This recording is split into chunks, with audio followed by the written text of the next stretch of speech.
Hello, welcome to the secret werewolf game that holds a secret wedding in the secret location of a public area on the set where everybody can totally see the secret wedding happening. But if you're far enough down the crags, even the most secrets of inner councils don't know what you're doing. So that's where we start. The crags itself is the mountainous area, and there is this permanent chill to it, even in the summer air. And yes, the summer in Minnesota has been cold, but this is always, it's not biting cold. There's always this wisp wind that just touches at your skin every now and again. You just feel it, this shiver. But for many of the Get offenders, it's almost welcoming, really. For the non-tribes, it's just gets at your skin every now and again. It just irritates. Can't help but scratching at your skin every now and again. But that is not what we're here today to discover the mystery of why the fuck the crags is so cold lately. Um, we are here for a wedding. The little ceremony is pretty neatly organized. There is, as the groomsman is walking up with his folk, the various people. It's a small crowd. It's not a large event. Has there's very runic symbols all over the place. It's very old, traditional, very old fashioned. There are members of Clan Orixon. The Redmonds are here. There's one or two oddly misplaced back furies who are kind of staring. Um, there's most of the Get Offenders kin have come to this. Like some of them, you'll see Cole Iverson, you'll see a few others, Adrian and Ingram and all that are here. It's a nice turnout. A modest crowd for a modest kind of event, really. So as we start off with vows done, and it's again we have the man himself, Lee Forkson, shocking many in his suit and wild long hair. He conducts an admittedly awkward ceremony initially because, well, he does have flashcards, but then again, I'm just going to make a roll for our Belief Meister. So charisma plus his pure breed and plus his leadership. He's actually got a decent pool for this thanks to his pure breed. It's a fairly surprising ceremony. Leaf surprises many because while yes, the cards are there and it's obvious, he really does do it in a very old school way. It's both Annie's and Remy's palms are cut and they're brought together and wrapped around in small bits of twine to represent the binding of the world tree of Gaia herself onto their hands. It's very old, traditional. It's very old school. A lot of the members of like for the get like some of the Get Offenders players, this is a very old way of doing things. Very one sort of a ceremony even in the mountainous location, it almost gives, particularly for my friend rear players, an unknowing sense of the homelands. For the Glasswalker, it's like watching literally an old world ritual take place. And as blood is pittered into the earth from a few resident Theurges, like Lily Trimpenson helps out. She's probably the one to talk to about ceremonies like this. It's a happy event. By the time Remy and Annie are walking down the aisle, walking down the pathway, I will say, it's happy. It's good. It's awkward, but it's still there's a lot of clapping, there's a lot of cheering, there's a lot of chanting. You know what I mean? It's a very old way of doing things, and the reception itself is held in the area of outside the public housing, close to the old Bark Beer Garden, but it's got this very open forest type vibe to it. There's a lot of lights. There's a lot of things that are interlaying with each other. Candlelight and everything. Its core really went out of her way to kind of give this feel of the set because Sept of Fire is the Winter Wolf, so there are bits of meat laying out in the far distance. You can even see it. So the place has this permanent air of calmness to it. It's almost if blessed by the Sept totem itself, really. So after that is done, the various crowd just Annie is kind of sitting awkwardly at one of the big long tables, the big long, proper old Norse style longhouse tables. People are sitting around drinking. There are various other tables. You'll see these four at the one table. They are drinking quite heavily. They are the Redmond escort that arrived. There are Team Orixon. There is the Black Furies, and I will look at them much like this. Yes, Calliope is looking exactly like that. And I will just give me 1 second to get Team Ulrichsen. 2 members of Team Ulrichsen actually came to this. Actually, no, 3 counting Abel. Abel came to this as well. Looks a bit hilarious in the punk suit, but the suit and the fucking spiked hair. But he's not sitting with these 2.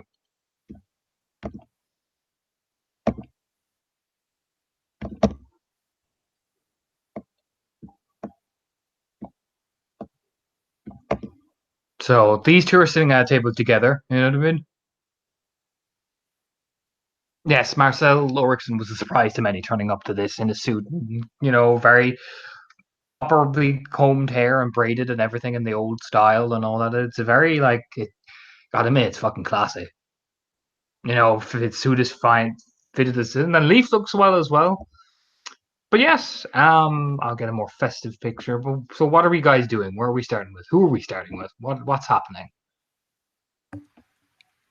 So, Raimi will do what a lot of people do at their own wedding reception. Probably with Annie right next to him, to be honest with you. Which is that he takes the time to actually greet and chat with everyone who's at the reception. Oh yeah, it's a tedious process. It's a very tedious process. It's extremely tedious, but these are entertaining people. So which crowd are you going to first? This is the question. Oh boy. Well, first we have to go to the table with the priest at it. He brought flashcards. That must have been awkward for him too. That was very nice of him. So you go to Team Ulrichsen. Oh yeah. Yeah, Team Ulrichsen are there, sitting there. They're eating. I mean, they're not not enjoying themselves. You know what I mean? Yeah. Raimi smiles. He's been smiling a lot today. This is the first time his own pack's seen it in a while. Gentlemen. Hello. Leaf, that was excellent. Thank you. It is no trouble. I did my research. It showed. I was honored to have you perform the ceremony. Just gives a nod. And Marcel, thank you for coming. It is good to Marcel just gives this nod, like this awkward stoic, like I'm on a rune and I'm. It's good to see life flourishing. I agree.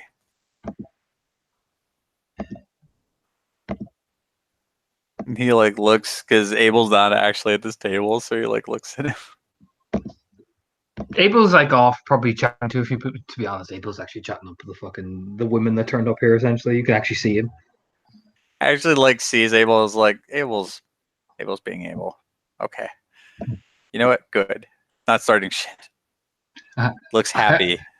Abel, yeah, he's chatting up some women like I'm an Ulrichsen, by the way. You know what I mean? And by the way, I'm the younger Ulrichsen brother. Yeah. I'm the cool one. You know what I mean? It's that type of thing. You know what I mean? Ladies. Why don't you ladies? Oh God. Yes. Oh yeah. No, it's going. Yeah, the alcohol's being passed around. I can see people jumping around. You can see these people they are steadily drinking together as one people. As one. Yeah. It means a lot to us that you two were here as members of Clan Ulrichsen. People I respect quite a bit. Well, of course, we could hardly. Leaf will rub the back of his long hair. We could hardly not oversee such an important thing. Well, food's here, the drinks are here. Please enjoy yourselves. Marcel will just give the nod. Enjoy yourself, Remy. Weddings do not come very often. Of course. Even then, you'll miss them afterwards. He nods because that was somber and hit some notes. Just takes a drink, leans back.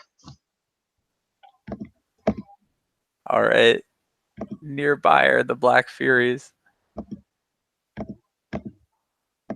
Actually, let me get. Yeah, Calliope's just fucking sitting there. Cora came and she, smiled and all that, but Cora's quiet, noticeably quiet.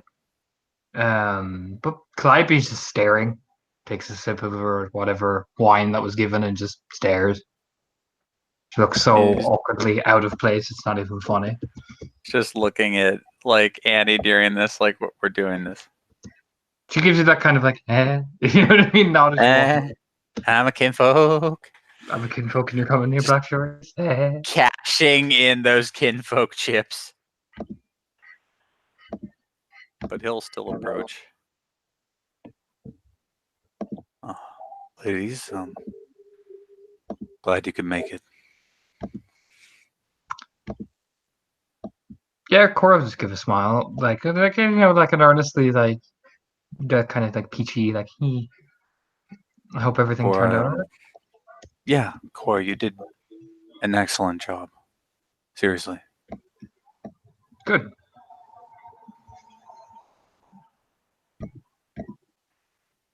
And look at Calliope. I'm glad you came. You asked me to. Just smiles. Because Calliope is still Calliope. I did. Well, you all already know where the food and drink is. Please do enjoy yourselves. Clever just gives a nod, like, yeah, I'll do my best. You know, that type of like slow sip. And Cora just gives like the, raising the glass slightly and just nods to herself, looking around a bit. Picking at the food, you know what I mean? Yeah, it's one of those things where everybody knows like what Ramey's doing, so he's not going to start prying into shit in the middle of his own fucking wedding. And you know what? Calliope's trying her best. All right. Just goddamn here. But yeah, no. Eventually, you get Cassidy walks over, puts it like, I mean, you just feel it, the big room clamp over your shoulder. The you know what I mean? Hello to you too, Cassidy, as he finds himself being drugged over to the Redmond table. Come on over here, boy. I want to meet the man who is marrying my niece. Come on, get over here. Come have a drink with all of us. Of course, I'd be honored. The Redmonds all just stare at you. You know what I mean? You're kind of like, hey, family. I need to plonk yourself down beside Sarah. Yeah, sitting there. Oh, my new family. Yeah, that is right. You are the family. Isn't that right, Gwen? Yeah, it is. She takes the heavy, like, do. You know what I mean? Cassio turned. As I couldn't make, he had some important business to attend to. So I said I'd come along and meet the man. I understand. He has a lot on his plate. Oh, he was Isaac loves weddings, so I love him more though. Some fine looking woman. All right. Looks over his shoulders. He's taking that like big thirsty rune drink. Most, most definitely. You watch out for Phoebe though. She's got a pretty strong right cross. I like a woman like that.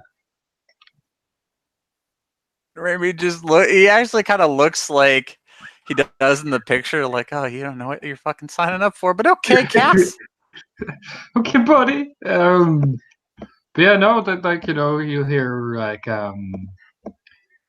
Jesse lean forward, the kind of more brown haired one, and she'll like hiccup again, like so Rem Remy Remy. Your name is Remy. That is how it tends to be pronounced around here. Yeah, Do you want some shine? sure. You see Sarah like hiccuping and putting her hand over her mouth. And Jesse will slide over, the bottle, the big long kind of glass bottle that they've always been drinking out. Gwen just smirks. Yeah, Remy, have a drink with us. Come on. It's homemade. Sarah made it herself.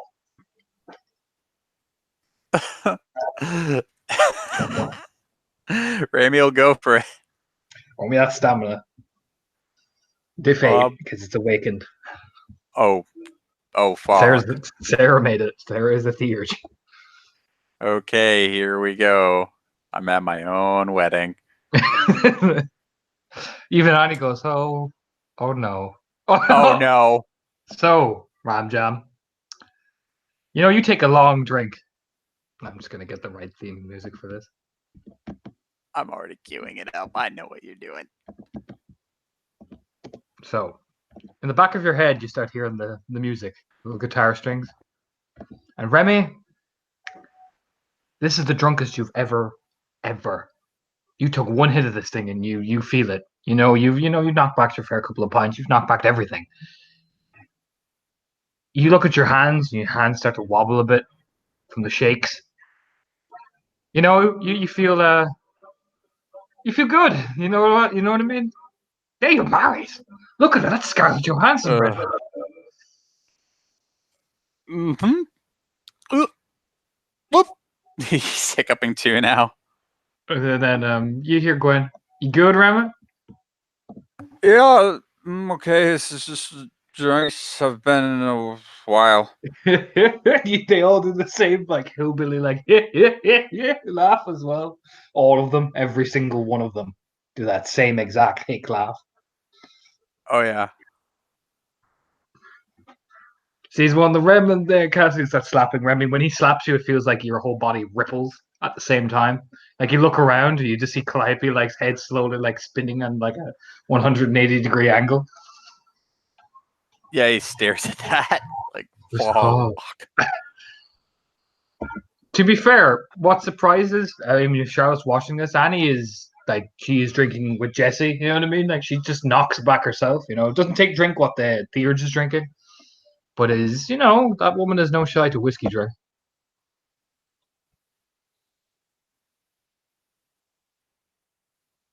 Jesse go, Remy, you brought Black Furies here, right?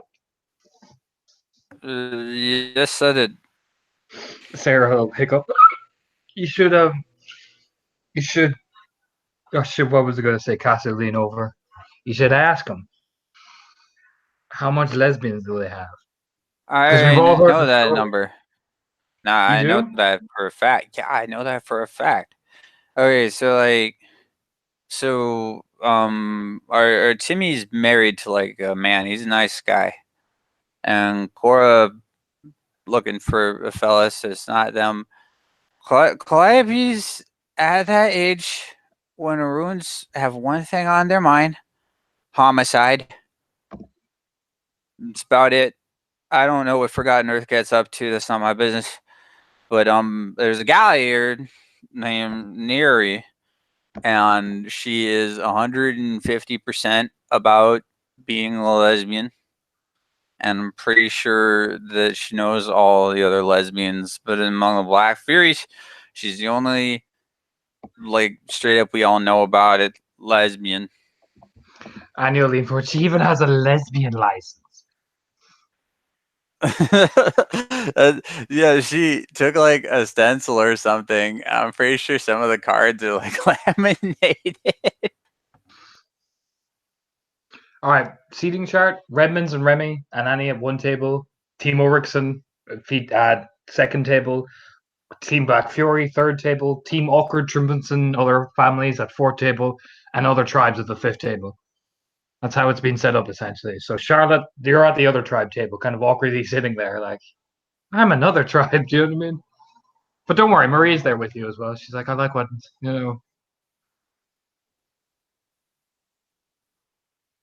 So Sylvie, you can see Remy like lean forward and the cackling essentially.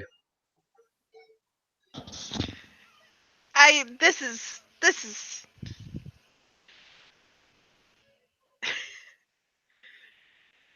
is I don't feel the need to intercede here. Yet. I am going to eat my food and pretend that no one in Remy's new family is crazy and liable to do terrible things drunk. Mm-hmm.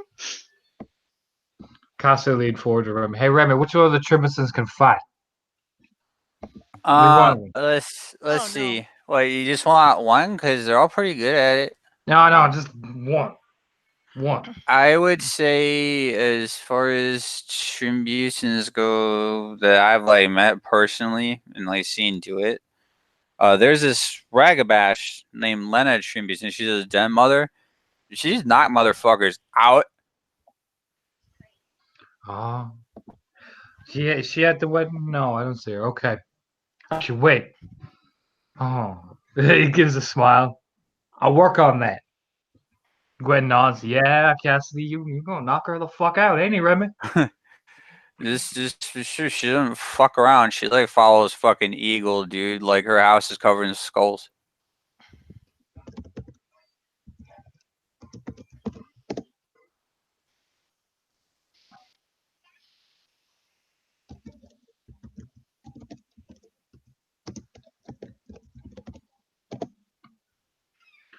I'll knock her the fuck out. Don't worry about it. Won't I, girls? They all nod. Yeah. You knock her the fuck out. They all start patting Cassidy. Then they're sitting at the Trimberson table. Like that awkward drinking.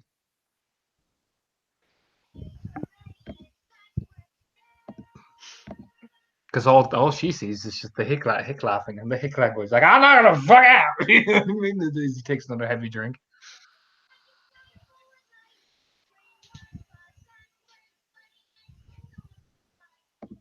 Well, you know what? Remy stands up dramatically. Introduce me to your pat friend, mobile thing. Thing. All right, my pack. All right, a lot of them are over there. He points in totally the wrong direction when his head's looking in the right one. All right, lead the way, Remy. Come on, late. No, I don't need you, lady. Jason, she's like, what? I don't know. She starts walking. Just Remy looks over to whichever copy of Annie in his vision he thinks is the real one. I'll be right back, honey. It's Sarah nods. Okay. Okay.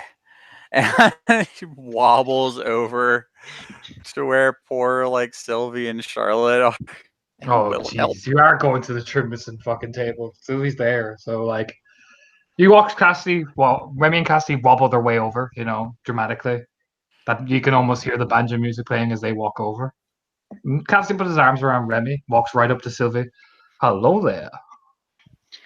Oh, hello, Cassidy. Right? So Huh? this is Sylvie, and she's in the pack, I think. Oh. Points. Not at fucking Sylvie, at what he thinks is Sylvie. I know your face. Yes, Raya. I came from your sept. I remember seeing you on the wheel. Yes, Raya. Jesse and I were cubs together. Oh. Just gives a sage nod, rubbing at his face. See your pack? Yeah, I see she's my pack. She stabs people with antlers. You stab people with antlers? What are you, Fiona?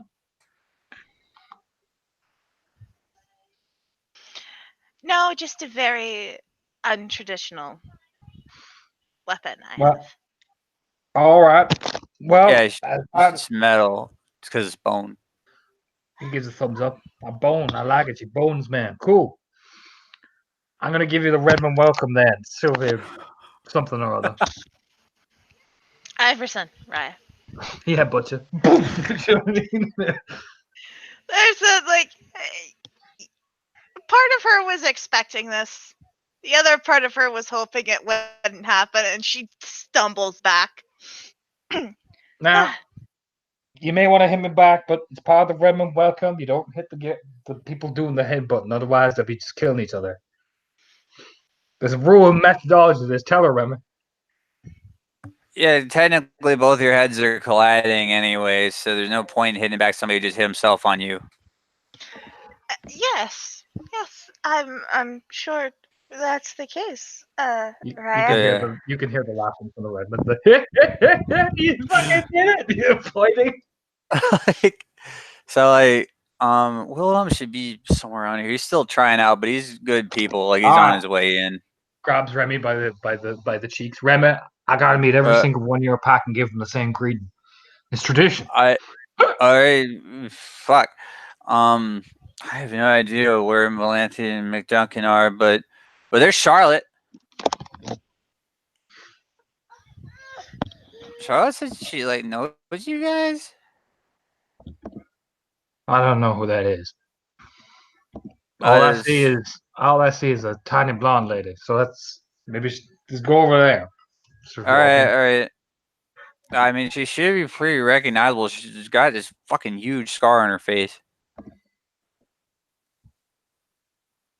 Fucking Cassie's like, I like the chicks with scars. Apparently she fucking got it killing like a dozen for Maury or something. That's hot. He's walking along. Fucking just rip shit up. Does the lick of the lips? That's fucking hot. That is.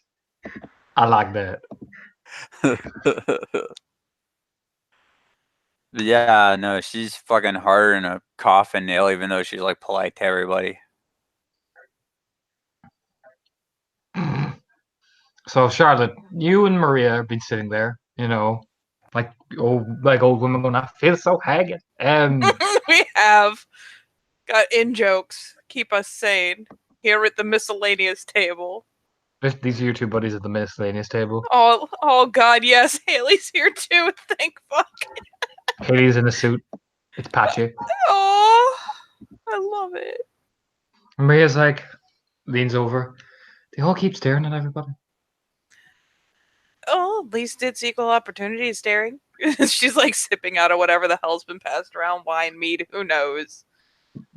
Haley's eating at the food. I didn't know you guys. It's pretty good. I mean, I should come over weddings more often. She puts stuff in her bag. No, I see you. In it for the catering. It's always the catering. I should get married again. Again? Like, what? Looked around. Yeah, I was the first time married and then a first time divorced. Oh, well, I suppose that does leave you wide open for more marrying. Hilariously, like drunk people do, Cassidy might have managed to maneuver over there. Meanwhile, Raby has somehow become marooned at the tribute table going, I just want to say, you guys, I know history, but you guys came to my wedding, and that was really cool. I'm really happy you're here. Remy, how much have you had to drink? I drank something called moonshine, and it was powerful, yeah. Oh boy. Okay. But but yeah, you guys, you've been really fucking cool. All right, like about like pretty much fucking everything. So I totally dig that you guys are here. I'm fucking glad you came. And just fucking, you get some moonshine, get fucking drunk, like go for it. By all means, eat all the food in sight. You guys are cool, all right? You're cool.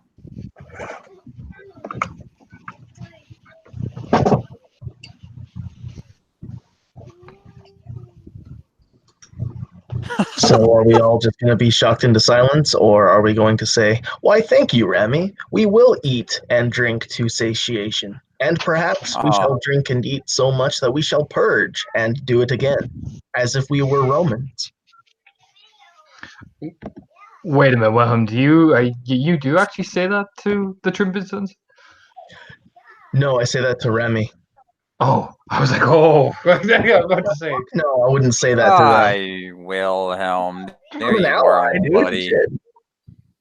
Okay, I'm glad you're here, mostly because I can lean on you, but also because you showed up. And that means a lot to me. Well, I'm very glad you invited me. Thank you. Oh yeah, most definitely. Okay, there's just one little thing. All right, well, you gotta find a new roommate because me and my wife are gonna be living in there now. in the public housing. For the time being, until such a time as, and I, oh gosh, golly gosh, probably for like the rest of the war.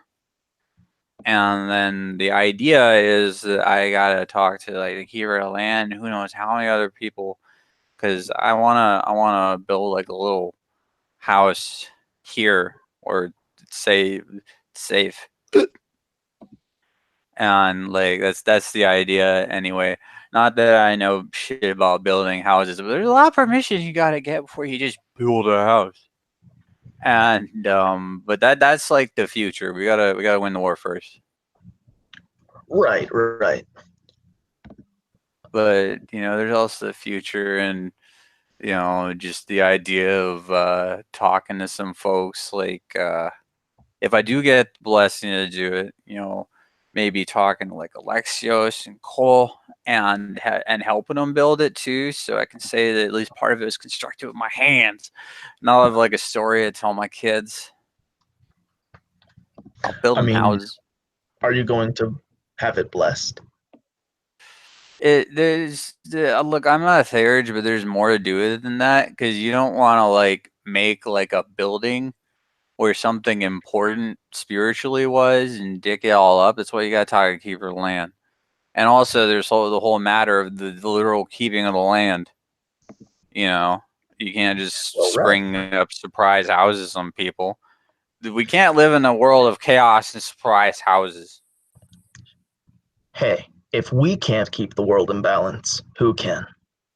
Who I understand. knows? Don't worry. See, Lena Raya taught me that when I was just a cub, lost in this world and not knowing my right from my left. Oh, you're one of Lena's, and he looks at Lena. He's one of yours? Yes. All right, that's cool. He's a cool guy. That's cool. I'm only cool because she raised me right. Thanks, Mom. Oh, sorry. Thanks, Raya. Wilhelm winks. Gives her a little cheeky grin. And then it just takes a drink, just shaking her head. It's just like that type of that mom is with the teenagers at the table. You know what I mean? Yeah. And Lily. Oh, Lily Raya. Good to see you as well. How are you, Raya? I'm good. Very good. Very good to hear. So, Remy, I keep cutting you off. What do you say? Oh shit! I lost Cassidy. Well, go Cassidy! find- As he starts wandering off. What kind of moonshine did he drink? Awakened, more than likely. Lily will smirk to herself. She takes his idle drink. Yeah, Huh. probably some of Sarah's. I It'll see. be okay, but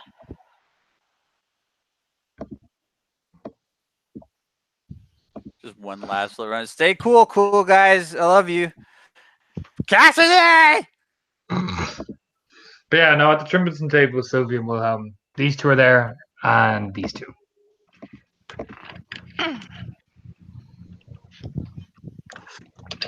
Okay. They're in the kinfolk section. But yeah, they're eating, drinking. Like Freya's watching Lena with a smirk on her face. Freya and Cole.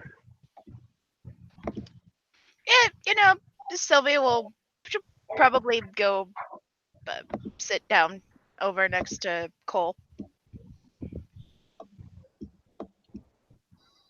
Yeah, just he leans over and just kind of gives you like the polite nod. You know what I mean? Sorry it's taken me so long to get a chance to speak with you, cousin. I've been incapacitated as it were. So you just get a shrug. Yes, Lily told me you were recuperating. Just gives a nod.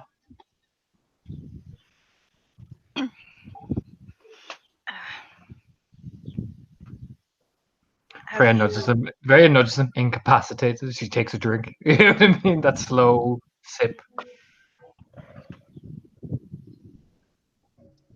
He just nods, incapacitated.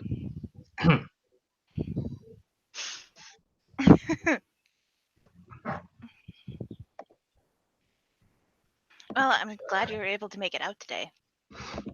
No, it's a good day. It's a wedding. And I was told that members of other families could attend as representatives of their families. So just gives a shrug. I decided to come. It's a good thing.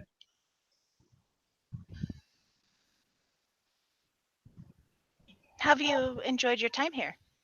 It's good. It's, well, apart aside from the war at the minute, but it's a good place, good people, it's good energy.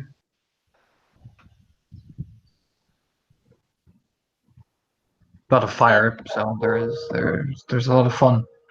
Smirks himself.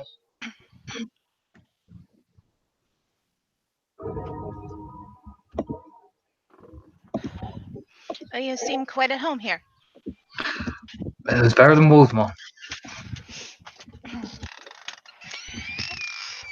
I imagine so. Yeah, it's warmer. Well, yes, there is that. No talons lurking around. There's not. It's hard growing up in a war zone, so. But here is frontier country, and it is forests and not as cold. So, and there is a lot of different tribes and different things to see. Takes a slow drink, looking over at the miscellaneous table, as we'll call it.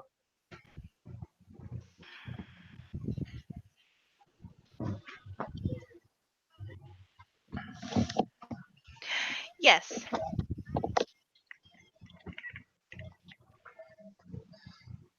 And you? It's so different from the court. I sometimes feel like a fish out of water here. Just gives a nod. At least you're a guru. Yeah, I have that going for me. Usually serves you well.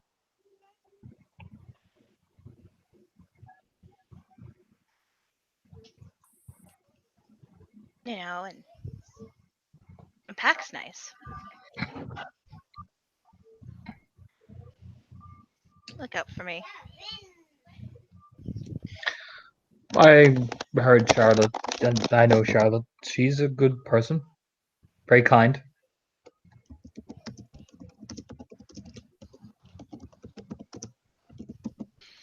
Oh, you know her. Not. How did you meet? Concept. She is marrying one of my friends, Felix. So it was kind of customary to meet the missus, as he would say. Yeah, I guess I shouldn't be surprised that you and Felix are friends. He's a likable man. I can't say I've had much chance to get to know him, but And she's good friends with Lady Freya, so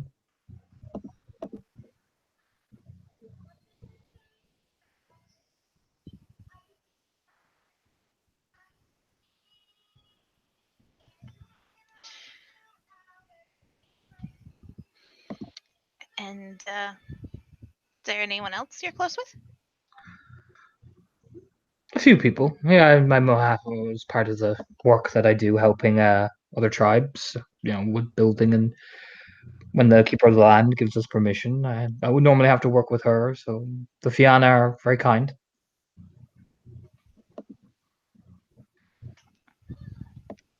Oh, that's good to hear. And you? Um,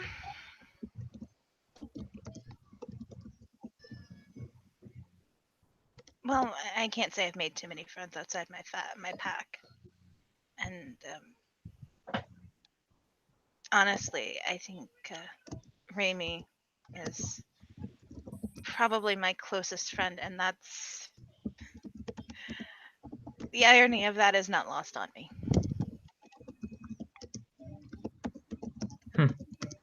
You just gives a nod.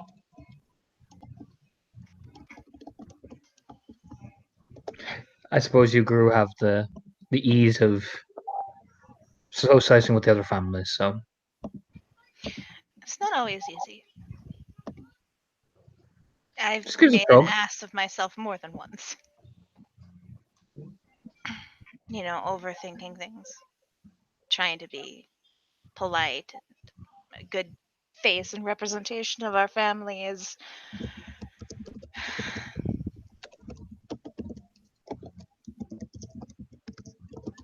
It's easier when you just be you and don't try to worry about reflecting well on your family values. Well, we are a clan, so our values are pretty intrinsically involved. So it's about harmonizing that with each other.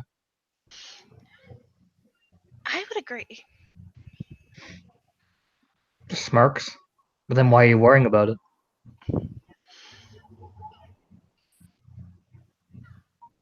Well,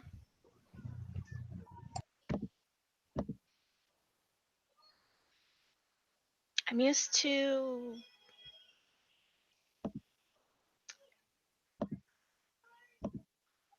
overanalyzing everything. And I say overanalyzing because the court is a beautiful place, but everybody has their own agenda there. And Everyone, so, everyone has their own agenda here. Smirk and takes a long drink, even the kinfolk. yes, but it's different.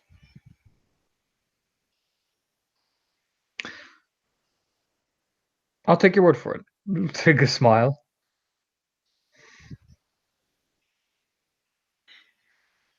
It's, how do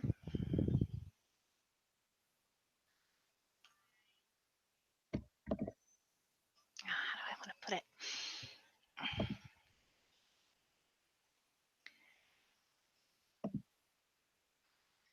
Wolvesmaw is cold in temperature, and Have you been to Wolfsmall? I think once when I was young, You'd remember it if you had been there. It's not just cold. I don't remember anything before my first change, Cole. There's a nod. Hmm.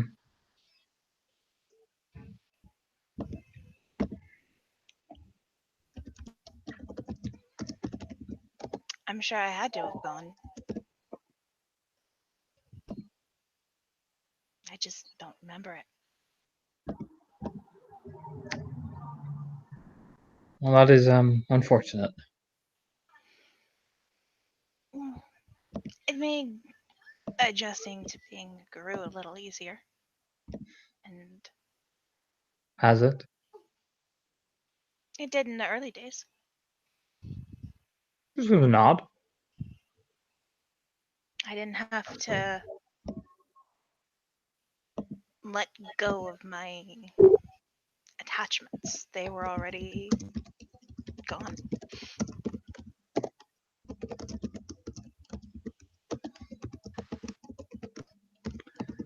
Okay. I'll roll something. Oh boy. So Lena's looking over. You should take a drink. Then you haven't sacrificed anything.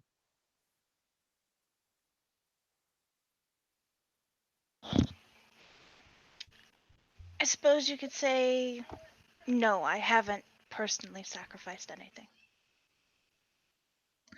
Then how can you endure? Even Lily nods, Sage nods, and takes a drink. Enduring is part of who we are.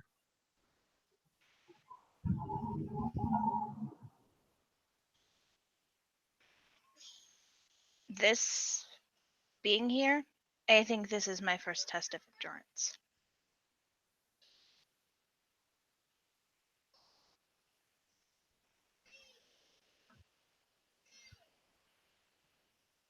Again, I mean, Sylvie, you've heard of the Trimberton stare, right? You've heard of that famous thing. You've been seeing it full view. The two of them just stare at you as almost the silence builds. Like, Cole awkwardly takes a drink, but he's not awkward by it.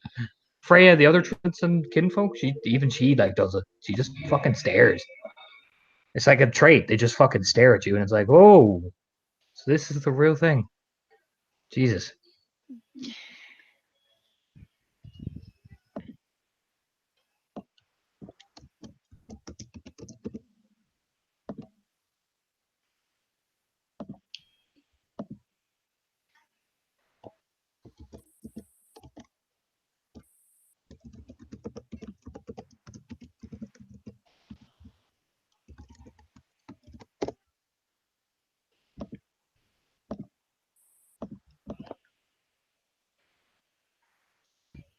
Just like tilts her head.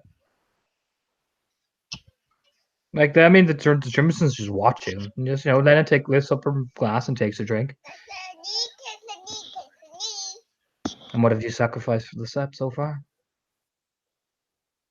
To endure.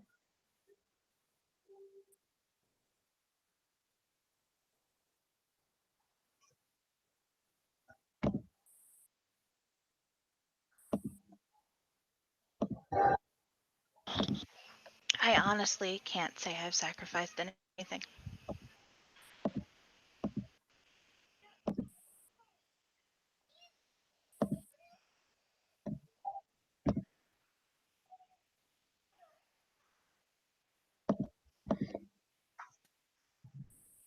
It's like it's essentially like I'm not speaking because like my connection is not. This is literally what you're getting as a response. I want you to understand that's silence. Yeah. They just watch you. It's intense. It is some of the most intense stares you've ever seen. Like even like Charlotte looks over and she just sees the classic Trimberson stern, straightforward stare.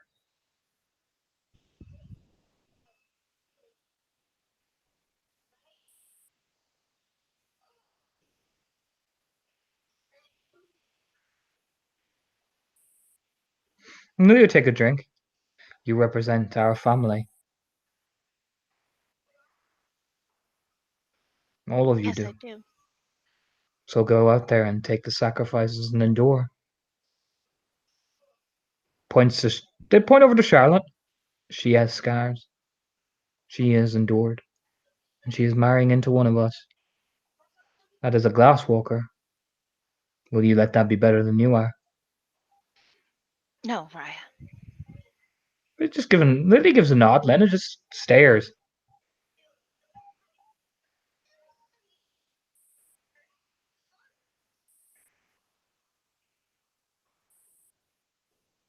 Then don't talk of the things that are not going. You haven't earned yet.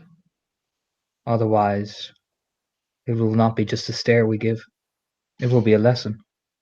Yes, Raya. Earn it.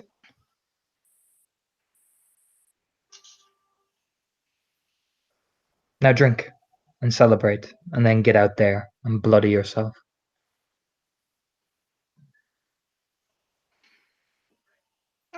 Sylvia she'll grab her glass of probably mead, I assume.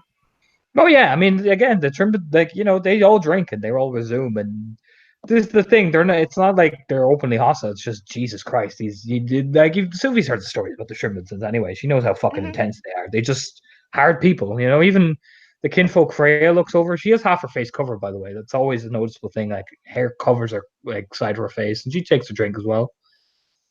And Cole will just nudge Sylvie, whisper, "The Shrimptons are tough. It's how they're raised. We have to be tough with them. She'll nod. Don't take it too personal." Just gives her a nod. Oh, I don't take it personally, Cole. I'm not There should be holding there should be any. some of you there should be some of you that does, but not all of you. And then you won't be able to improve otherwise. I don't hold any illusion that I've. Bleh. I don't hold any illusion that I'm somehow in a position to say that I've sacrificed anything yet. But Then don't talk, because he whisper. Then don't talk of the sacrifices as a burden. I advise.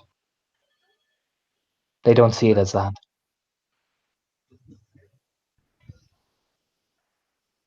If anything, you should feel, the pro tip, feel hungry for it. Thrive for it. They're your pedigree. Even as a kinfolk. I've sacrificed, and Lady Freya over there has. And we're revered for it. We revere you for it, you know? So, take the challenge. Give her the nudge like that. You know, it's not like a demeaning or putting you down. It's that encouraging, like, go on, Guru, inspire me, nudge. You know what I mean? Yeah. She'll put a hand on his shoulder. Oh, don't worry, cousin. I know it's a challenge. And she'll smile at him and go back to her food, her plate of really, really raw meat. Yeah, and with him, you can feel like Trimbusan. You know what I mean? As you're looking around. Again, you probably watched the whole exchange. These women are. This clan is, well, you know what they are. They're the Trimbunsons. They're fucking intense people. You know what I mean? Mm-hmm. They are nothing if not intense. A Trimbuson who's not intense, and Wilhelm is not saying this because but a Trimbuson who's not intense, I think, is probably an Ulrichson. Oh, Hey-o, hey-o. But yeah, No. I'm so glad he didn't say that.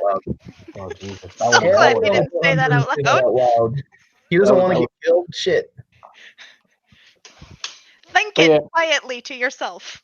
But yeah, as they're going along, Charlotte, you'll see eventually Cassidy, and probably flanked by the drunken Remy, approaching the table. You know what? She's a smart cookie. She's gonna stand up to greet the man. So that's Charlotte like, right there. That's Charlotte right there. That's Maria. Hi, Maria. She gives a wave, like a finger wave. Maria's cool.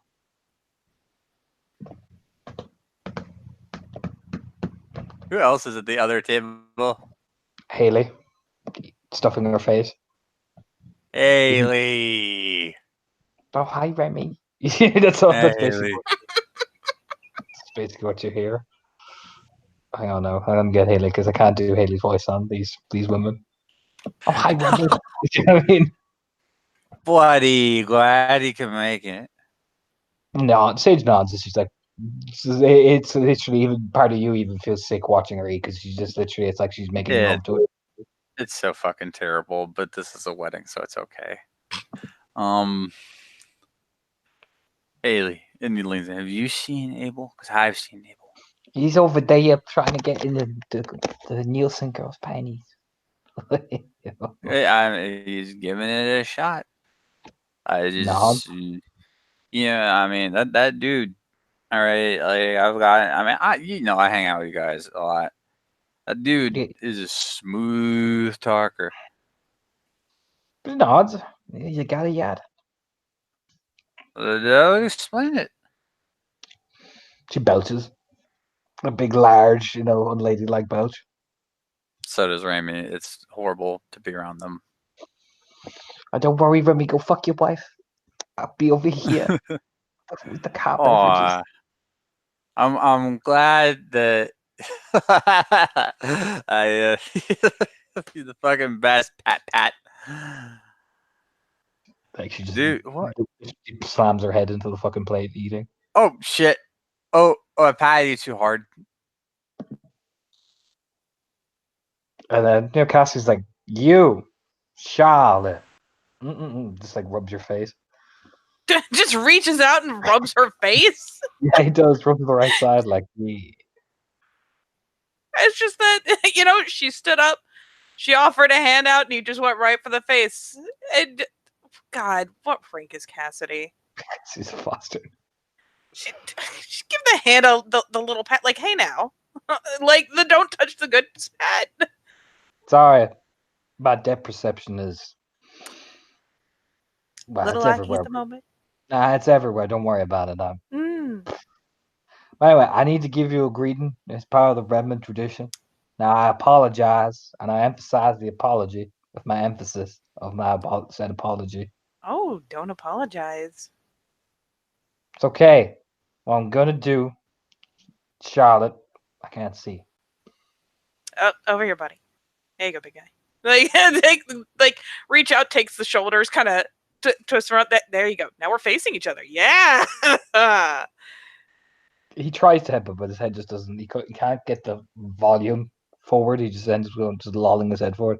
There, I did it. Damn it! I was so ready. I did it. That's Ugh. pretty ace. You Nicely see, done. you look up. You see. I see. I had a good line, but I forgot the line. So you see, I'm just gonna leave it with that. I'm gonna pretend that it was intellectual. I'm gonna pretend that it was smart. You know what? I'll pretend with you. We'll make this work. That is much applicable to my needs right now. It's just the nodding, like, yeah. Mm-hmm. Gotcha, bud. Like, Jesus. But don't worry about it, because we're gonna be fine. Me, Remy, his wife, the family, your family, everybody's family. We're gonna be fine. Just just point me at the target and I'll burn their house down. Don't worry about it. I got this. Sounds like a plan. Oh, don't worry. We're gonna burn them all, man. I'll get the gasoline, some wire tubing, and some pack of cigarettes so I can feel good after. Yeah. God damn it. She's trying not to laugh. But anyway, I must go to other places because I perceive everything, with my depth perception. Mm-hmm. So I'm gonna let you go. All Tries right. to pat your face, misses. Pats. He thinks he's patting you. You know what I mean? Like, yes. You know what I She's mean? still probably like propping him, like, here you go, bud. We're still facing each other. But I'm gonna go and perceive other people and show them the limits of my depth. All right. Perceive away, good sir. Waddle, you don't know how he's actually defying gravity in the way he's walking. She like carefully lets go because she's not sure he even registers that she has his shoulders. So she carefully like helps him turn, braces him up for a second, and like kind of like baby's first walk, gingerly lets go, like don't fall over, don't fall over, don't fall over. Oh shit, he's got it. Look at him go. Just Waddles over to leave Marcel. You know what? I'm just gonna stay standing and keep sipping my drink because this is probably about to be amazing. Meanwhile, oh shit, I lost Cassidy again. That's it. He just wobbles after. Yes. What are the rest of you doing then before more drunken Cassidy antics?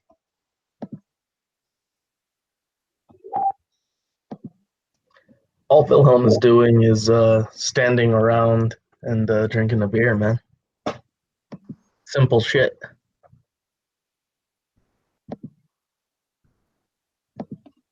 Anyway, like Felix is there. He's just chilling at the table drinking. He's just, it's polite conversation, that type of shit. Yeah. I mean, yeah, once Cassidy has started wobbling and she's pretty sure he's not going to immediately go horizontal, she'll plunk back down. Glancing over. I mean, she's had plenty of time to bullshit with Maria and argue with Haley. So what you think? Who are you saying this to? Which one? Felix. Just chattering. No. I go through so many photos. 1 million pictures. 1 million pictures later. Where is Felix?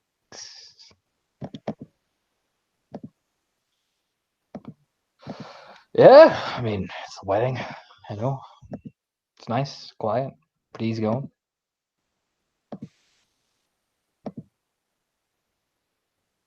It's good to see Cole out and about, you know. Yeah, actually, it really is.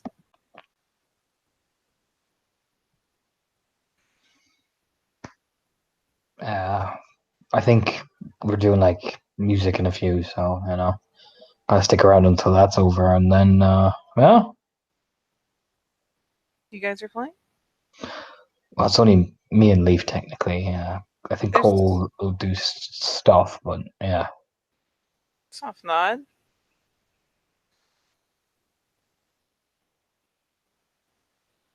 Sounds good. Yeah, no, looks alright. You having fun? It's nice to being this small. Yeah, well, get used to it. Our wedding's gonna have everybody, so pat on the shoulder. Yep. Just the right smile.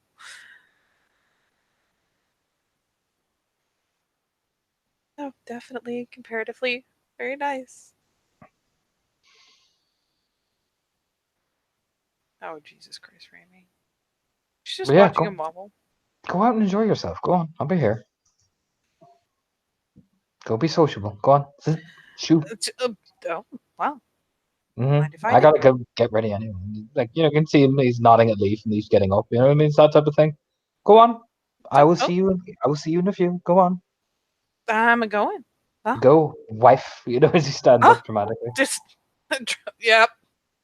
Equally dramatic, like, just, and takes herself up and gives Maria a wave because Lord knows at this point everyone's about to start mingling, so a little finger waggle. And Marie's fucking sitting there drinking away, chatting to some one or two of the other kinfolk that came. Yep, Charlotte will go on wander. Ramy you and see- his leg of lamb. You see Cassidy trying to bullshit with Marcel. It's interesting. You know what I mean? Until Oh. eventually, just the headbutt essentially, just boom, fucking Cassidy collapses on the ground. I was gonna say, I know who wins that headbutt. Does Marcel even move to win, or Nope. does Cassidy just hit his dome and knock himself out? Cassidy knocks himself out on Marcel's iron skull. That's about how I saw that going.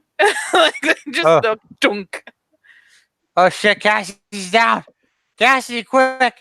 And he just jumps over to Cassie and starts shoving the lamb at him. You need to revive yourself. The best part is Cassidy is like solidly out cold. You know what I mean? He's like So not he's moving. shoving it out his mouth. Like the Cassie, Redmonds no. are cracking up laughing. Marcel just nods to himself, sits back down, takes a drink. Like, this is my day.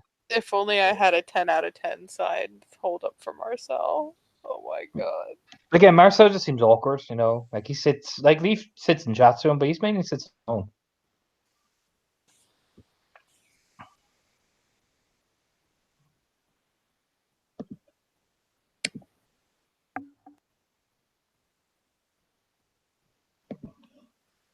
Fuck it. Fuck it, you say. Fuck it. I say indeed. What you doing? Because especially if Leaf's hopping up just like Leaf's hopping up, that means Marcel's just going to be sitting at this fucking table Yep, like an awkward motherfucker. yep. In his fine suit and his leg of roast lamb that he's devoured within 0.5 of a second. He's just literally inhaled off the bone. It's fine. Mm-hmm. Just a soft, like, inhalation sound and it's gone. Damn it, that's actually way better.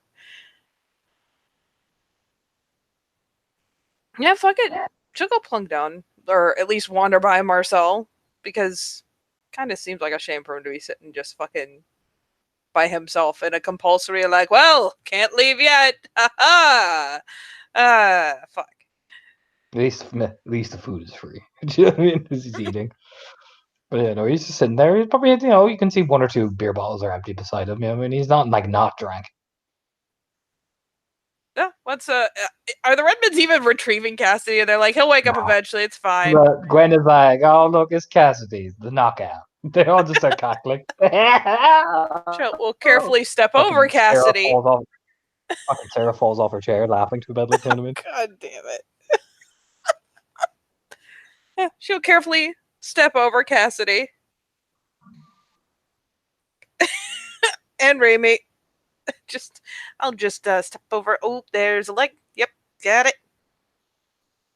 Oh my god, he's so heavy. What is this belt buckle made of buckles?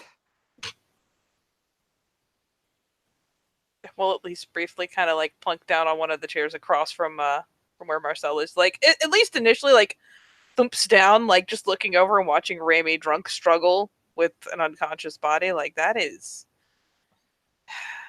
going nowhere fast. He will wake up eventually once his pride is not ruined. I imagine he will. In the meantime, this is she like jerks a thumb over to where the Redmonds like one of them's flat falling off a chair. In the meantime, comedy gold. Just a shrug, takes a drink.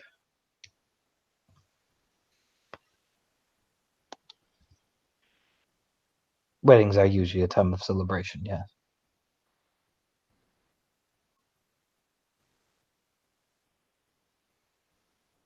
They are indeed. And I do believe this is the first time I've ever seen you in a suit, Marcel. It looks good. Just gives a nod. I haven't worn this suit since my wedding day. Huh! You're supposed to say the suit you wear for those occasions. Takes a drink, looking off.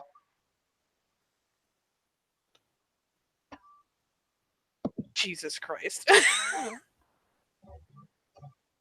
Jazz music stops. You know what It I mean? really does! Just that internal fucking. If Charlotte could like pull into her turtle shell and just call it good.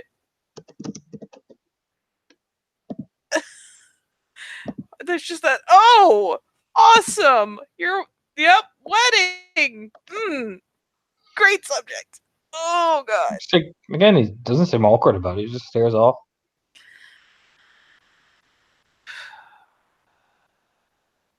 So how'd you find it? Like gesturing like off to where the ceremony was held.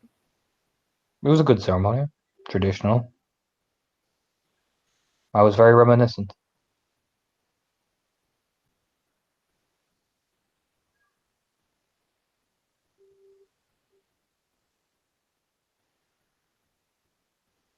I hope it brought up the good kind of nostalgia. It depends on your point of view.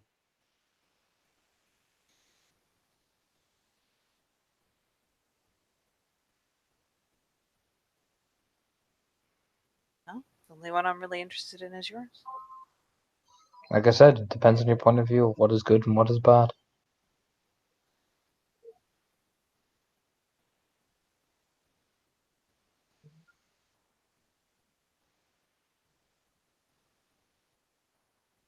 Like she's just sitting here like, God damn it, Marcel, you've gotten king of the non-answer.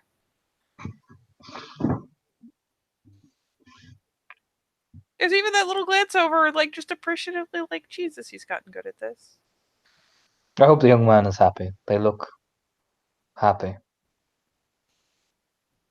She glance over. They do seem to be.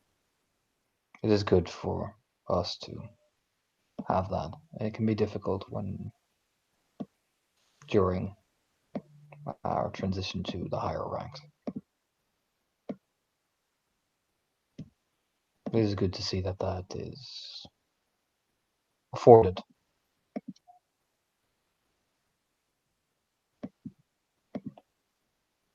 She actually kind of curiously glances over during transition to higher ranks. While the things we see and the things we endure fighting for Gaia, it is good to have something that is not that every day. It is good to have that when you deserve to have it. It is. You're not wrong.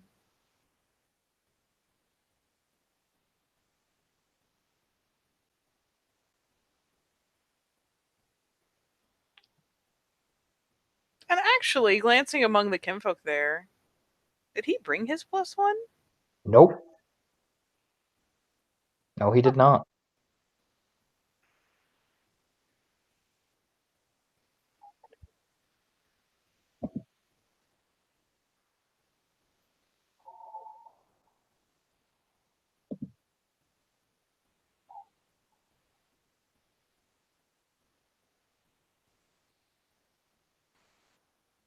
All the same, I am glad for them.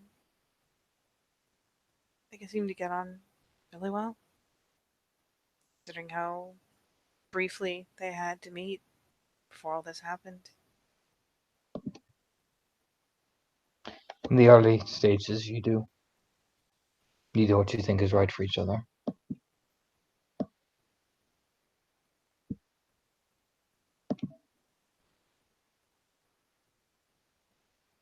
I'm not.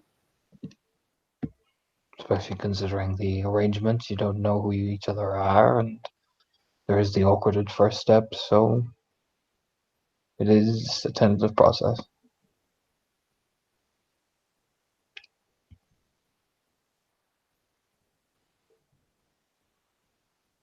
It is.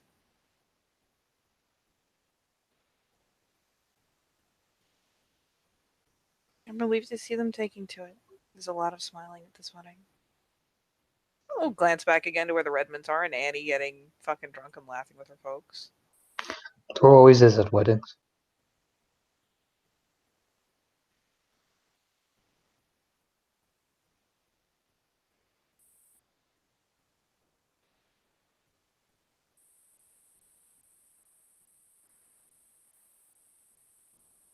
Always? Always. Is the nature of them.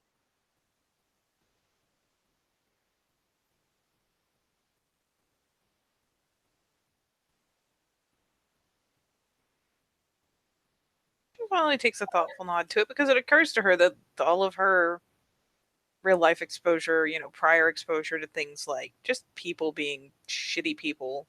I mean, it's not that it doesn't happen in the nation, but it throws it into perspective.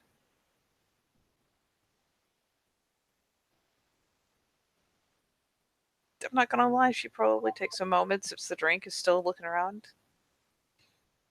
It's strange how different it is.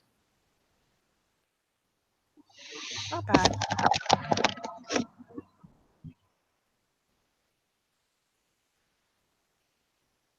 But different. Just gives a nod, takes a sip.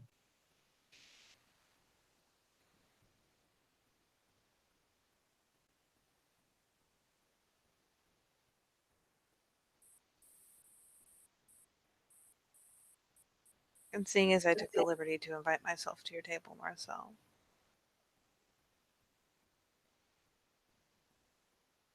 Would you prefer the company or? Depends on you and what you wish to do. I have no qualms with those who interact at weddings with me.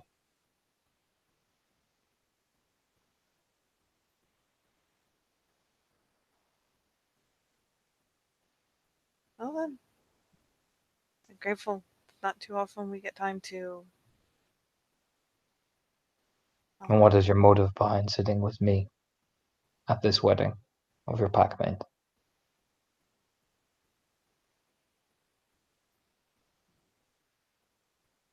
2 glances over. I'm sure I could say something very clever, but honestly, seems a shame to see someone sitting alone. And you're good It is people. a shame. It is a shame, but it's a deserved shame.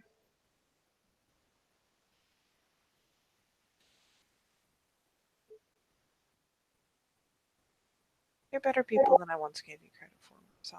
It is a deserved shame, Charlotte. No, it's. Me sitting alone is not something that is, you look at your movies and you weep tragically for the lone man who is different. This is measured, judged, and distributed and accepted without bitterness. My crimes mean I cannot be that man up there marrying his bride.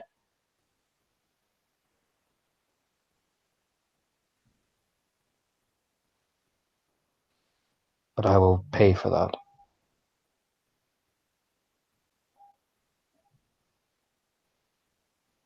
I know.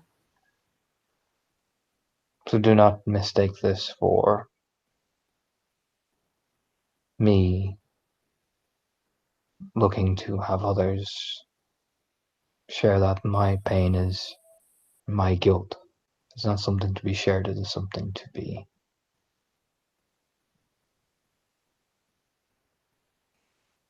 takes a drink. Something to judge and accept for the crime that it is. Again, there's a thoughtful small nod. I'm not trying to take your burden, and I'm not trying to offer pity. But for all your crimes, you've still done me more good turns than bad. And I find people make friends in the strangest places.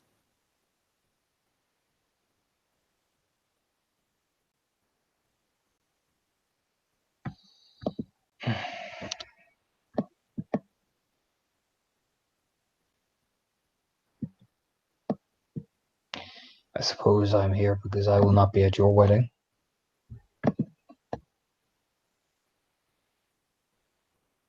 Looks a glance over. Do you really think they would bring me, or allow me to even step near it? Do you really think clan Trimminson would allow that?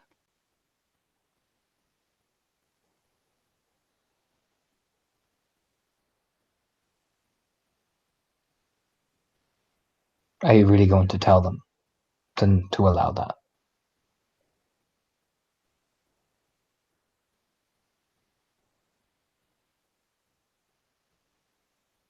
Can you look into Juno's brother's eyes and tell them that the man who failed his sister is invited to his own wedding?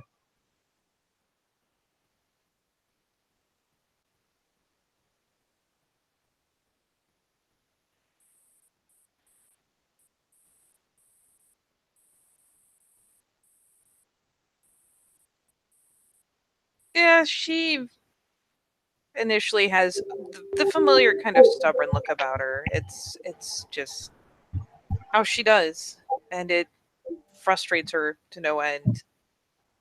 This isn't the first time she's been told, "Do you really think anyone would allow it?" As if it's been decided, as if she has no say or no weight in it. Do But you the really more want to? he puts onto it, the more she just kind of laxes down to a point of, well, she has to accept he has a point. That would be a huge dishonor to his family.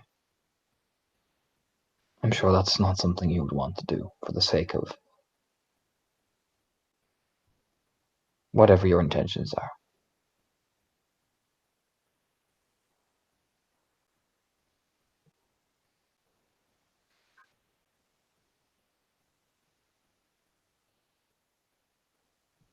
Suppose not. There's no supposing. You know it.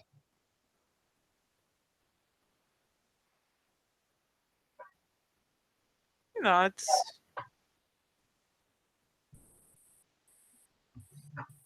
So I decided to arrive at this one so I remember what it felt like. I did not bring my mate, for I did not want her to suffer the shame of being seen with me.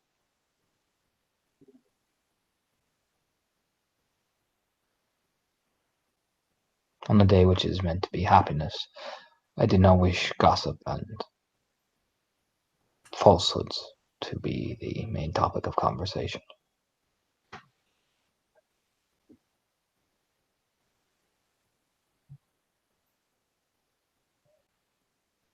I don't think people give you enough credit for being a surprisingly thoughtful man. They shouldn't have to. I do not deserve it.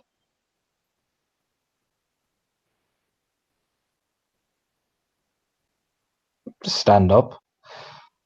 Enjoy the rest of the evening, Charlotte. Do not worry about whatever your mind thinks it wants to help. Enjoy the time that you have. Gives a polite little nod and will start to walk out. Tucking back his jacket over, like rebuttoning it. Yeah, Charlotte will have a minute just sitting there, sipping the drink, politely nodding. In fact, probably rousing to even like give his hand to shake a Phil at her before he wanders off. He does not shake your hand because nope, that means you shook hands with. Yeah, no, you could see why he didn't do that.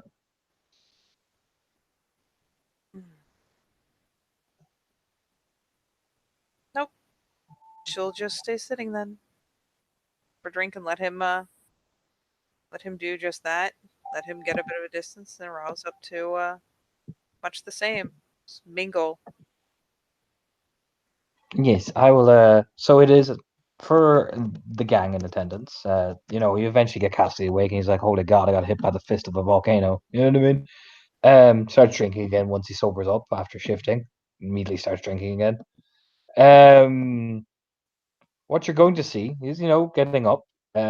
Felix will get the small kind of lute looking thing. Cole has like this set of drums. Leaf will stand up. I'll put in the side chat. And I will roll, because this is what Leaf is very, very good at.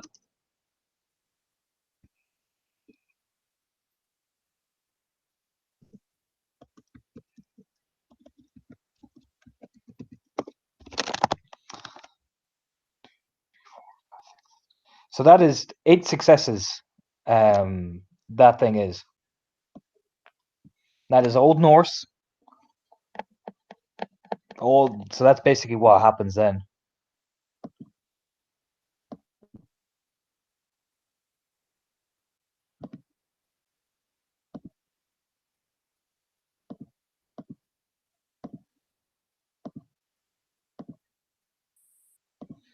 So about the 130 mark, it starts picking up, and that's where the 8 successes kick in. Because I'll put it this way: for Remy, Sylvie, Wilhelm, Charlotte, Leaf has the voice of a fucking holy shit. You know what I mean?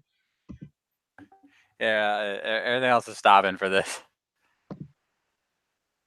You'll see some people getting up to actually dance in the older ways. You know what I mean? They start dancing with each other. You know what I mean? But yeah, those 3, they fucking bring the house down. Really, it's like holy shit. You know what I mean? Oh yeah.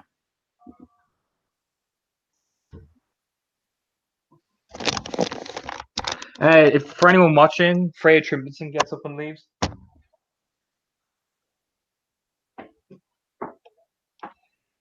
as well, like midway through. So she just pat Lily on the shoulder, and Lily gives a nod. And she just gets up to leave.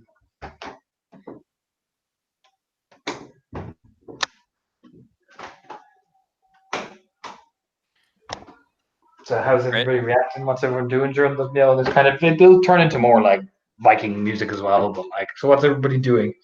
I mean, for that 8 successes, they have Ramey's full attention as he stands beside his wife. Probably also, she's probably helping him stand. Oh yeah. Katie, Sylvie, Wilhelm.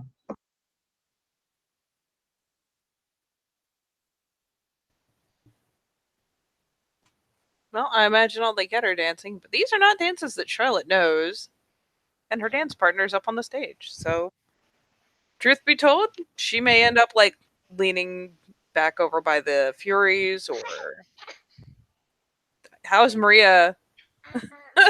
Oh, she's watching. You know what I mean? She's sitting on the table, taking a drink, watching Cole. You know what I mean? She looks pretty happy, like clapping her hands. Yeah, Sylvia will get up and go over to Charlotte. Do you know the dance? No.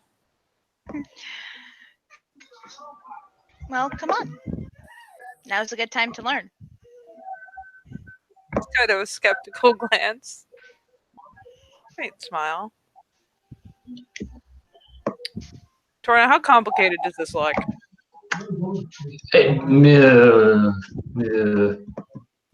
Especially, I'll put it like this way. It starts off pretty slow. Remy, when this beat kicks in, because this is what they do, the place goes fucking nuts. Like even Charlotte realized the fires start getting up and people start getting rowdy. You know what I mean? Then it starts to actually get pretty complicated because they start twisting in with each other. Yep. Charlotte just takes one look at all that, and it's like, especially with a bunch of get fired up, she's like, man, if I misstep bad enough, I will get literally trampled and accidentally beaten to death on the whole way down. Just the eyebrows kind of shoot up as everyone picks up, hooting, hollering, running, dancing, and she's just like,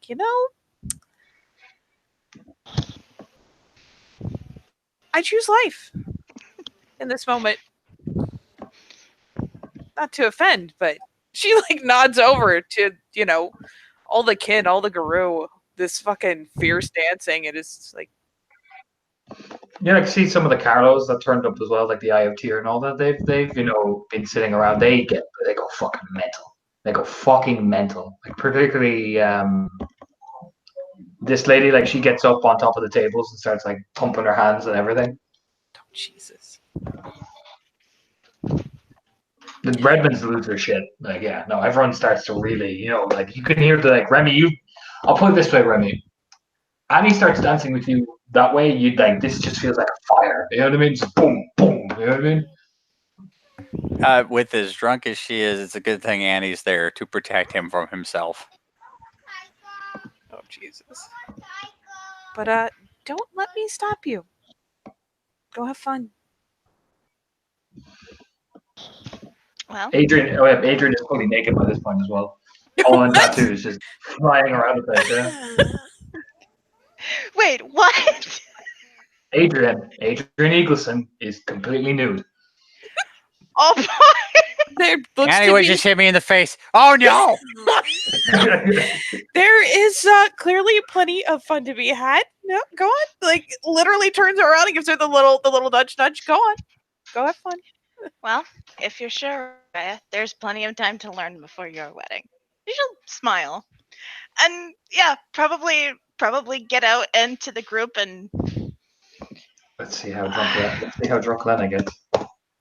God. Yeah, no, even the den bomber's just like she, you let Charlotte, you see it, she just like Remy sees, she just then like takes off the part of the dress she's wearing. You see all the big Viking tattoos. She starts just jumping in with fucking who was she jumping with? Oh yeah, she started dancing with Lily. They all start leaping around and everything. Oh God. Everybody's fucking taking clothes off. Look, that's just how this has to go. Okay. I mean, Charlie, you can hear the drum, like Cole, whatever he's fucking doing with those drums, man. Fuck me. It's getting people hop the fuck up in the fiddle. Like you can see, Felix is playing one of the old traditional fiddles. It's just people just whoa. yeah, no, so we'll go out and probably find a kinfolk to dance with. Yeah. Ingram, the big Colson boy, Oh boy. who's not naked as Adrian. He's like midway naked, so like shirtless. One sec. And Wilhelm, buddy, pal, friend, kinfolk, the get.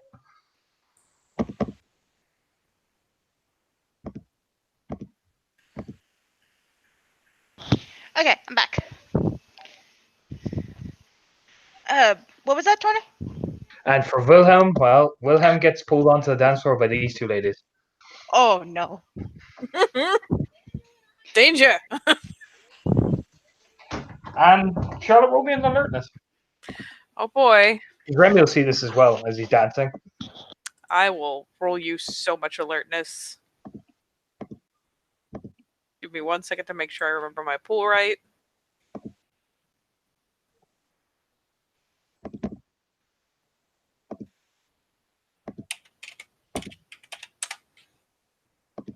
That's 3. These two arrive. Ah! Like she'll go over and start running over to chat to fucking Helga Nielsen, and Anton just sits down at one of the tables, starts like a slap table on the back of the head as he's walking. Beautiful.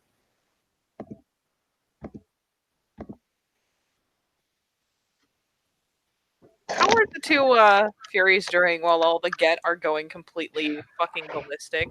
Cora's not there anymore. Cora left. Clivey's just staring like, oh, they're getting, oh, he's naked. Oh, Just people are disrobing. They're like slowly over next to Calliope, and she's kind of got a grin because let's face it, she's starry-eyed. She's watching Felix and the boys perform, and she always loves it. She doesn't dance with people right now because she doesn't know it, and she's got 2 left feet whenever Felix is performing. So yeah, she just kind of leans over with a little bit of a mischievous smile. Not what you expected?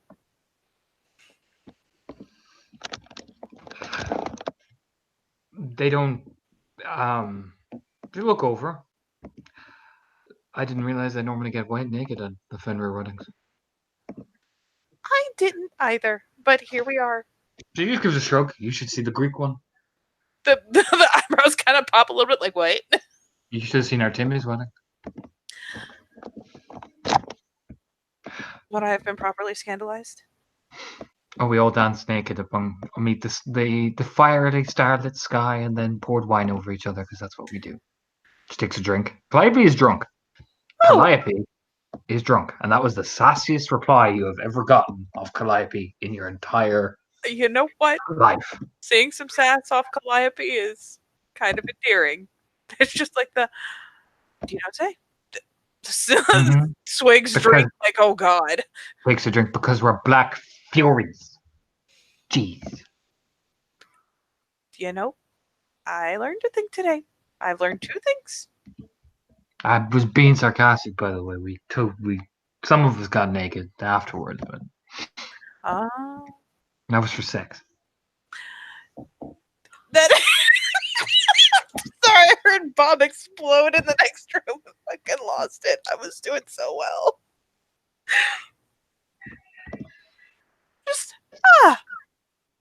right. We had Neri started playing Christina Aguilera, and when we all started dancing, and then I don't remember what happened after that.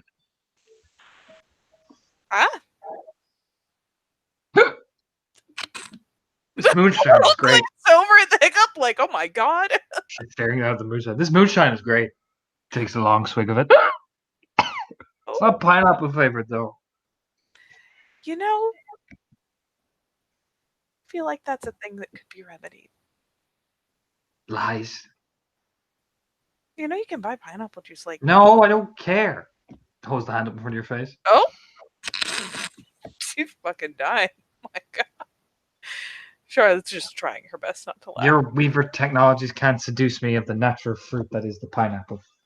I mean, no, I don't want to hear it. Keep putting your hand in front of your face, like almost maybe pushing me off the table. Not intentionally. Just Charlotte starts fucking laughing. I'm sorry, she can't not. Sassy Calliope is more than she could have ever hoped for. And eventually, you know, Leaf and the guys stop performing. They move closer to the beer gardens. There you go. Oh God, really? Oh yeah. I mean, that's what happens at weddings. Eventually, they play the traditional shit, and then they fucking start playing like fucking radio tunes. So much 80s metal. So much 80s metal.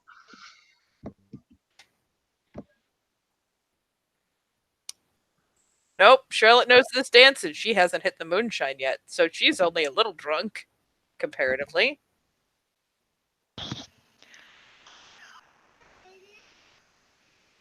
In fact, she will snatch Sylvie's hand because, god damn it, she grew up in Wisconsin. If she knew this, Charlotte would probably die of shock. It's like, I'll show you a fucking dance. Fucking teachers of the time warp.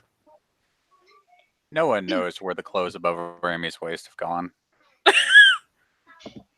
Yeah, no, Sylvia's lost her. She's lost her little wrap at this point, and probably her belt as well. Also, Charlotte, you're sober, yeah? Yeah, fairly. Give me an alertness. Oh God. You're gonna die. I'm not ready. I'm scared. You said you're sober, right? You're specifically Oh God. Sober? Perfect. Did you get successes? I got like 3 10s and a 6. Oh yeah, you see him. Okay, where are they? Where'd he go? From under the table? Like you see the purple hair first reaching over for the booze, like so there's a grab, so they're back in. Jane Sunshine's big poofy hair sticks out. Oh my God. Gives her like the little circular thing you do with your hand, like we're good, you know what I mean? You can hear him shouting because, to be honest, Sunshine is drunk. And you go, Lena's drunk is fine. You're not going to see it.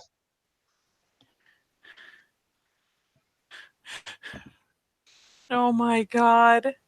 You know what? Charlotte remembers these fine days, and she can't help herself. These kids are probably going to get themselves caught again, so. It's Remy's wedding. You hear Sunshine just shout at the table. You know what? You have one action, Charlotte, because if Sunshine stays out there for long, he'll get caught. Oh no, where is Come on! He's out at the table. He's going, it says wedding! Screaming down at Evelyn. She just. What's the closest drink to her? Please tell me it's one of the moonshine jars. Yeah, it is. She will snatch one of those and slide over and kind of thump it into his hand and, like, in one fell swoop, go to, like, swing him down under the table, like. The force of which he hits his head off the table, because he's so drunk he doesn't feel it, but kaboom! The table makes a She, like, winces and just, like, literally tucks him next to Evelyn, like, take this, Jesus. Evelyn starts to giggling. Jay, Sunshine, are you dead? Yes. Yes, I am. You know, he's just holding his face like it's almost like he shocked him into like a Vietnam flashback. Gotta work on that teamwork, guys. You'll also see one of the kinfolk boys as well, like passed out where Evelyn is, and she just, like takes a drink, pulls the curtain back over down, just doesn't even say anything to you, just pulls the curtain back over, just gone. Literally just pulls the tablecloth, like, excuse me, privacy curtain. Yeah, pretty much. Because this fire, closes the thing down. Oh, well, that will.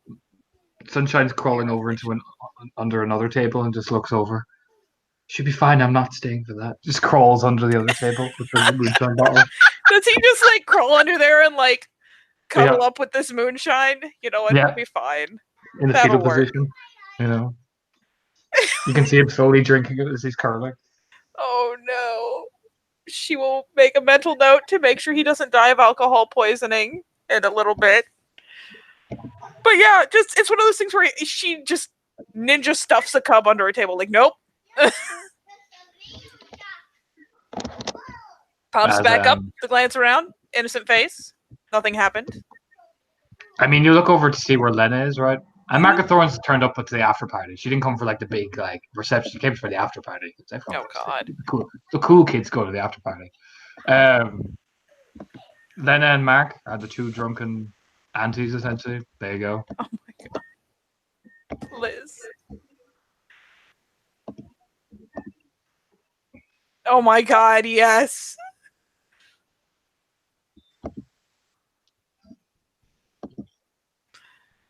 Oh no.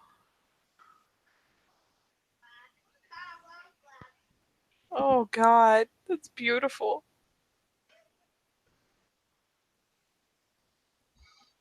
Yes, does anyone want to do anything or? God, who else is there at this point? Oh, Maria and Cole are dancing with each other. The Alpha showed up with Samantha. Aww. Totally on the sly. Does the slow, to dance ABBA, you know what I mean? Oh, that's sweet.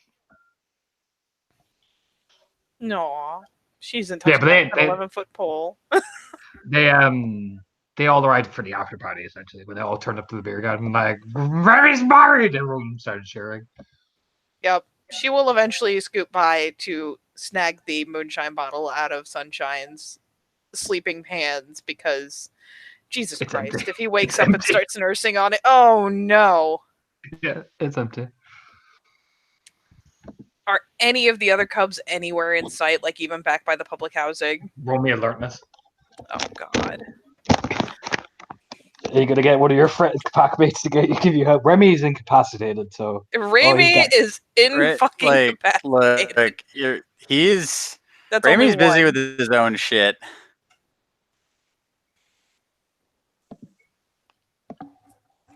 That is only one. You see like a flick of blonde hair under one of the other tables. Oh my God. Crawls out, you know what I mean? Looks around, fixes her dress, walks up, starts walking very quickly to the public housing. Walking so fast. Probably even That's- spending rage walking. Please tell me that someone else crawls out from under the table. Maria would lose her shit.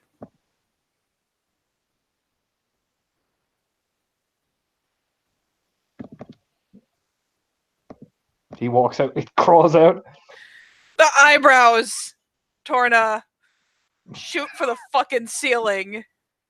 Looks at Charlotte, gives the nod, keeps walking. Hello, Just, Raya. You know what I mean? there's just that moment of like, oh!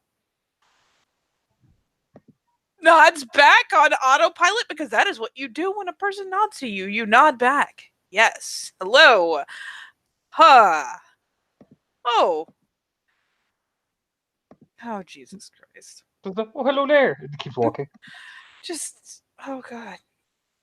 Yeah, she will,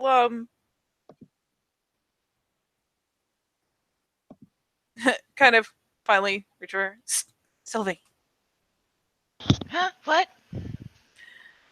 So, do me a favor and don't look directly. But can you try to, smuggle that cub out from under that table before it gets flipped and he gets stomped on?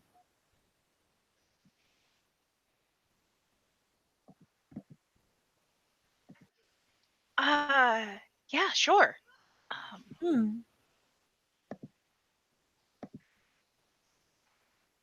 That kid is going to have the hangover to end all hangovers. So she just shakes her head, still looking around. If he's got moonshine in him, probably, yeah. And Sophie will just kind of like nonchalantly dance her way over to the table. Sunshine is that kid is past that. Like at first, Charlotte, there's that first Sylvie, you're like, that kid's not breathing. Then you just see the slow like rise and fall of his chest. He's so Like, many levels oh, have gone. thank God, he's breathing. How are we going to smuggle him out of here if he's unconscious?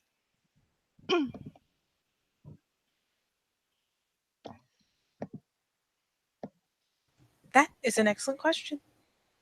You see, Charlotte will be in another alertness. Okay.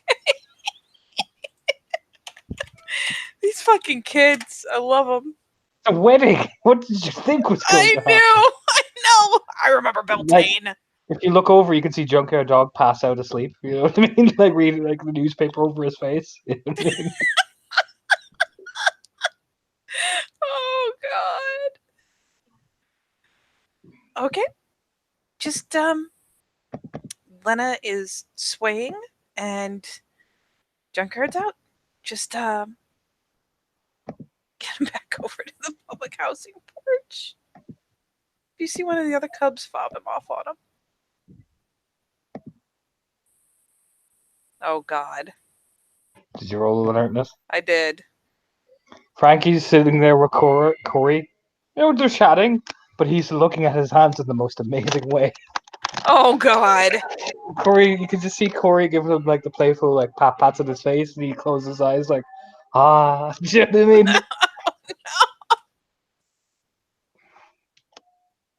They both have the exact same like.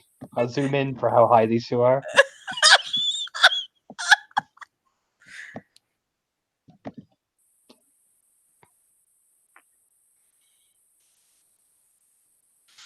Oh God. Oh wait. This is getting nuts. I've got to do a quick scan to see if the fucking Philo-sense is tingling.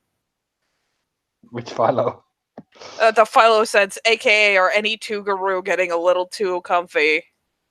Just oh God, this is a lot of drinking and a lot of oh no, like scan. Higher located. Oh no. Hi. Higher. Oh no. All right, which street is it going to be? It's a 4. Middle of the road. Oh, Jesus. Let me decide. Oh, I know.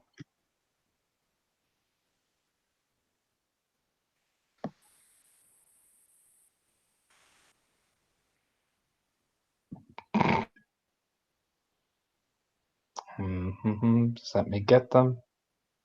You're not going to be able for this. I'm not.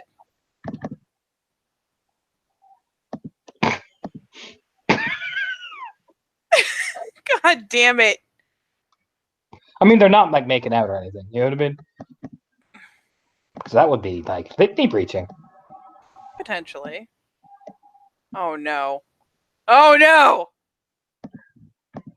Oh god. So they lean over, Charles, and he's like, "Yes." You know what I mean? Oh god.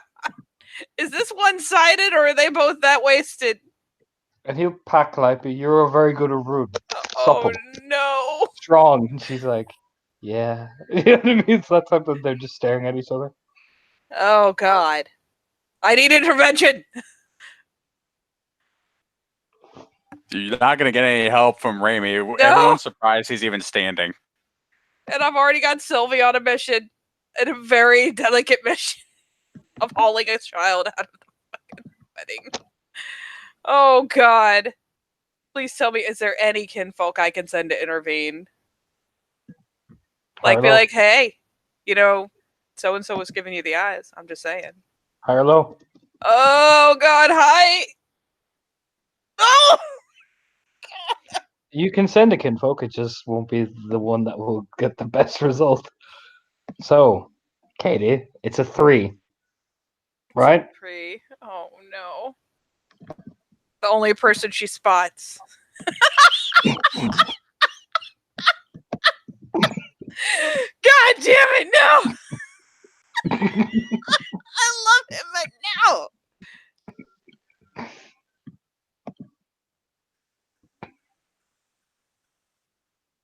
You see him walking by with a suit?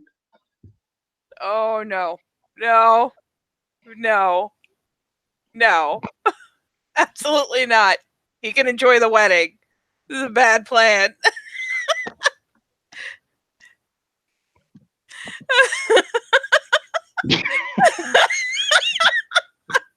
You could. I mean, Oh no.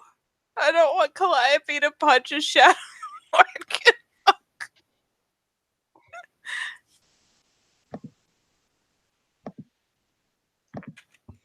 decisions, Katie.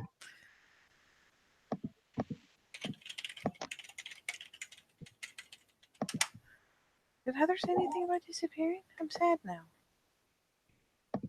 Oh well. Yep. Nope. It is time to saunter over there and just kind of come over from the outside and kind of lean over to Charles and be like, "Is oh god, wait. She hasn't heard about the cheese thing. I kind of want to do it though." Well, decide, Katie. Jeez.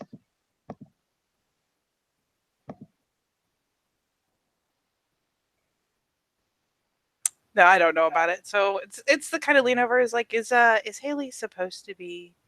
Do you guys keep like bait stored somewhere or something? Because I'm So pretty Haley, sure go! she... Starts running, knocks over a table and everything. Haley! Haley shits herself, like falls off the fucking chair. I need to watch! You know what? It worked okay. It was a distraction. This is still one of those things where she just watches like, oh, guess she's not supposed to be eating the bait. Calliope falls off the chair. Oh god.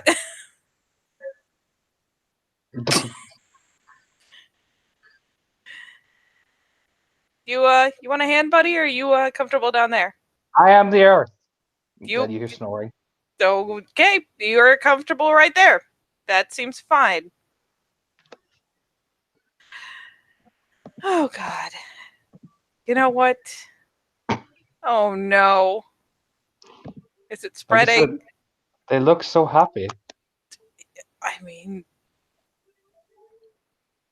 do you know what? I don't see that as a bad thing. He looks so off his tits, though. It's not even funny. He's like, you can hear him. Corey, my hands are amazing. Yes. Yes, they are. Can I have more? Yes. they drink the tea. He's like, oh, do you know what I mean? He's just eventually going to end up on the ground staring at everything. Like, yeah, oh yeah, they're already on the ground, like lying across from each other as they're drinking. Oh my god. You know what? That's fine. That can be exactly the way it is. No! You fucking weirdo. Oh, Charlotte just like gives her face a rub, glances around, and any other super meaningful appearances, disappearances? Meaningful? Oh boy. The Oh big no. appearance for the night. Oh boy.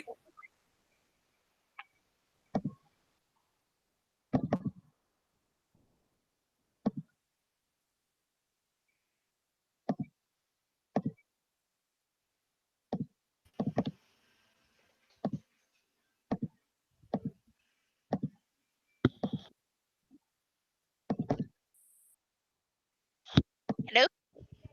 Eh, Can I safely assume that you are carrying a fucking a babby? Yes, clandestinely. Like, attempting to dance him back to the public housing. 100% worth giving you this mission. yeah, big appearance of the night. Oh, They don't like indulge in the partying. Helga like Tori sits down just because she heard the music and all that, but Helga sit like one beside her, and you can see you can see this guy sitting like 2 tables across, but watching.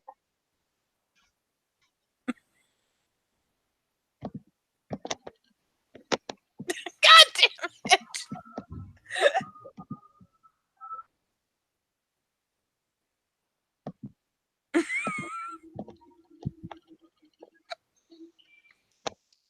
Why are you fucking children? Jesus Christ. Yeah, no, yeah, you see, they're just still in there. Like Leaf immediately bear hugs Helga, so she's a bit distracted. But Tori's sitting there clapping along, like listening. Like she's not engaging; she's just listening along to people. Not gonna lie, Charlotte is in the process of disengaging herself. So yeah, she will step away from the festivities, make an approach. Tori gives a smile, very polite, controlled one. Hi. Yeah, she offers a light wave. Comes over to like, I guess, plunk on her other side since Helga has been like aggressively bear hugged. Oh yeah, she stood up, but you can tell she's able to do that because Charlotte. You always see that watching. Yep.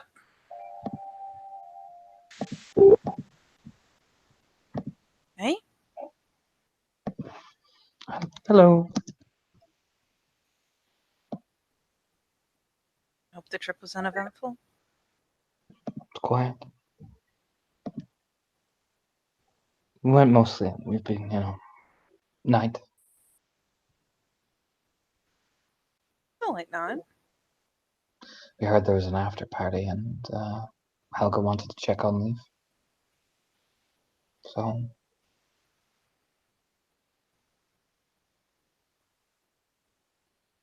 Are you holding up? I'm all right.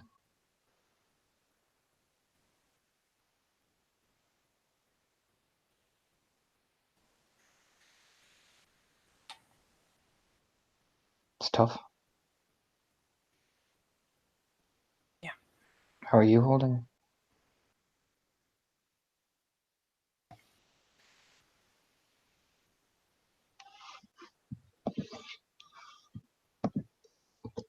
As well as I can. If you want to talk privately, Sure. I'll have to, she'll glance over and she'll see her nod at him. He just nods,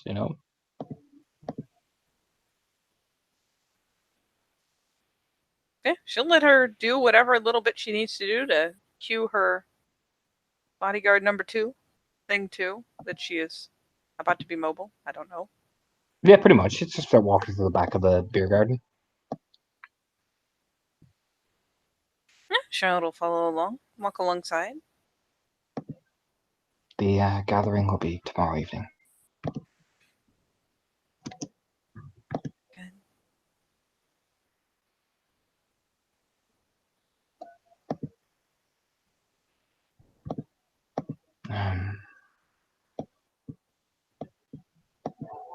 Hope you've had a chance to go to the hut. I've seen it. Seen him.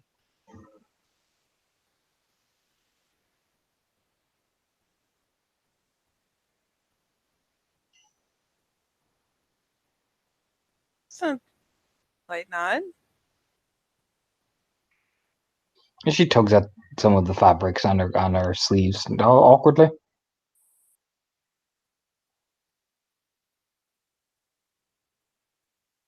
It seems like a good wedding.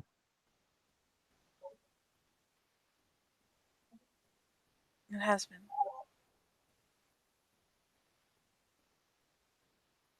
Ragnar loves weddings. Did he?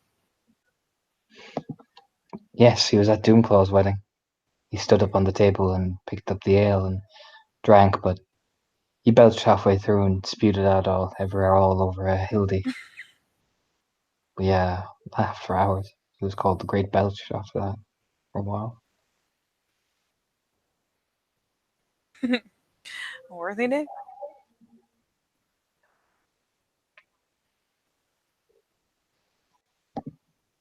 Eric's sends his regards. He couldn't. It's not safe. I understand.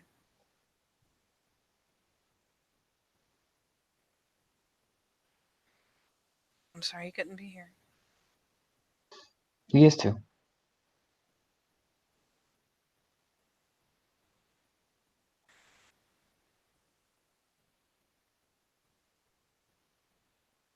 I hope things have been quieter on your front than they've been here.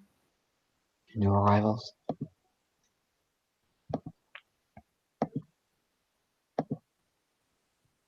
Ivan over there. There's Laura, Noah, Patrick.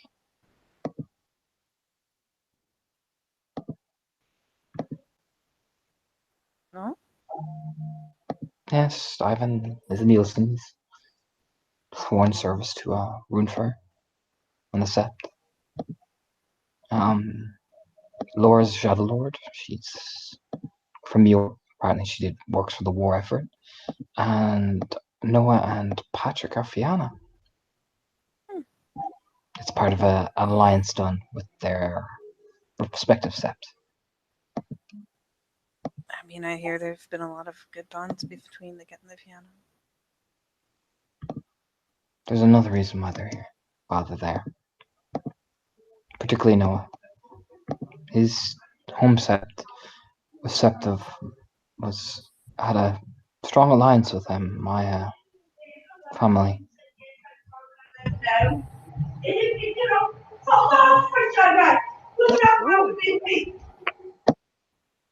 think if I just see people yelling in the background, we'll just play it out like that. Mm-hmm. I mean, that'll happen.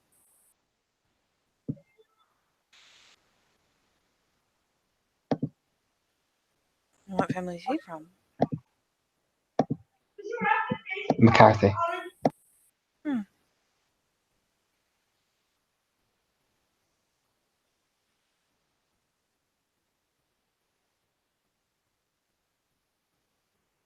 How did word get out? We sent word. She kind of frowns and nods like that. Makes a lot of sense. A specific code. Ah. Well, that does make sense. To look around, the fire often finds like-minded individuals, and the McCarthy family were an old tie. Since Alistair swore allegiance to Eric. The family realized the Fianna are beginning to support, and they wanted to make sure that that alliance is reopened. You should tell your Fianna that his promise is not to be forgotten when the time comes. They I'll are. say both that I'm sure he won't forget and that I will be happy to remind him. I would do it here, but it is not fair to my brother.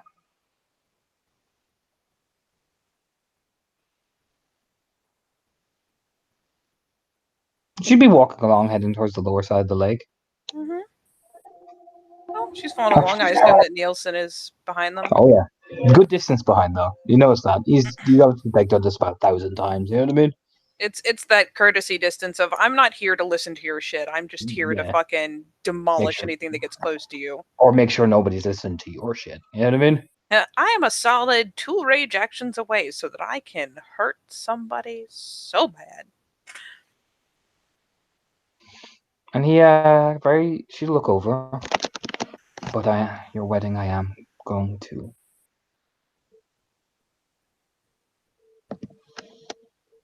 I know.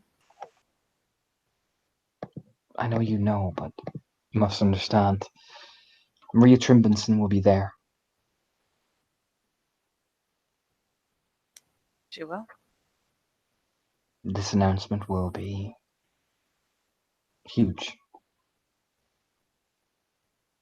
You are an agent of your people, and we will need all the support we can get to endorse the restoration. It is not that you're speaking for the Get, but as one of the 13 tribes.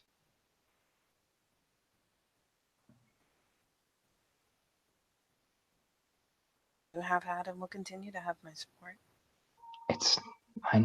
I know that.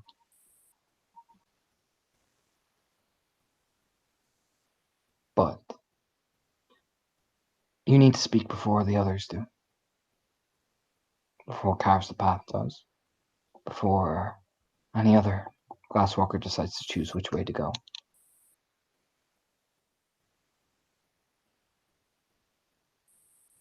I'll make sure I do.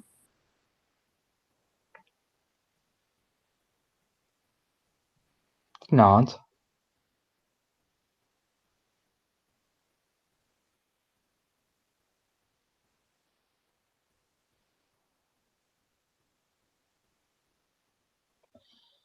Do you have others at the ready to do the same? I know McDuncan will echo it. Lena will stand as well as Lily. I do not know the members of your sept that well. I do not know what the Shadow Lords will do. I know we have our one. Who do you think they would stand with?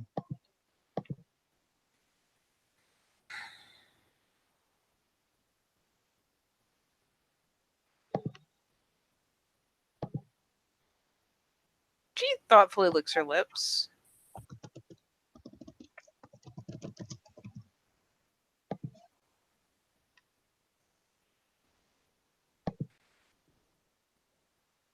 I will choose my words carefully because without speaking to them ahead, which isn't safe to do, one can never be 100% sure. The Shadow Lords respect power. Perhaps if you can convey them that this is the new movement, this is the answer to all these things. I am not some figurehead that's going to lead the nation in rebellion. She'll smile. But Lena told me that you have the similar ideal of that when the time comes. Eric will sit on the throne of Wolfsmaw. That's an odd. Then how much are you willing to pay for that?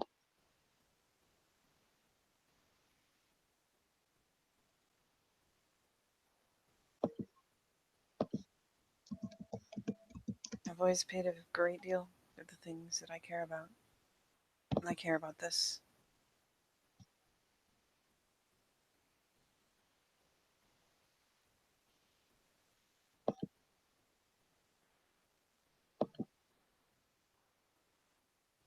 And I mean, she doesn't wax into fucking poetics because it's common knowledge that she's lost a lot of people, that she's taken these scars, that she's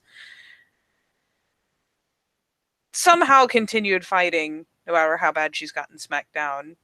And she's pushed up. So she's hoping that the reputation in a way speaks for itself. But one person cannot. She just nod. No. The question is, how safe is it to speak of it? You will have to choose your words carefully.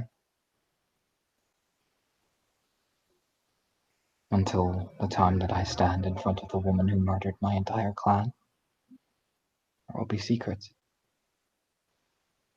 I will need many people to stand with me, because I am not a figurehead.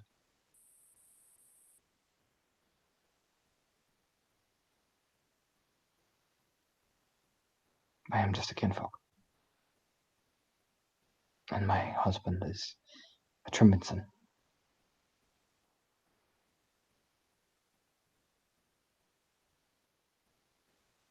I will need others to validate.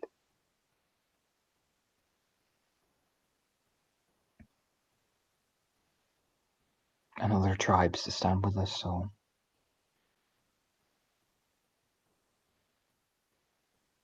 I'll set to it.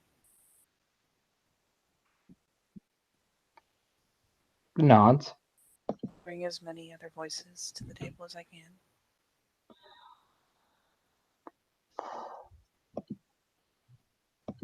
What was it like? Dance is over. I only remember it in my dreams.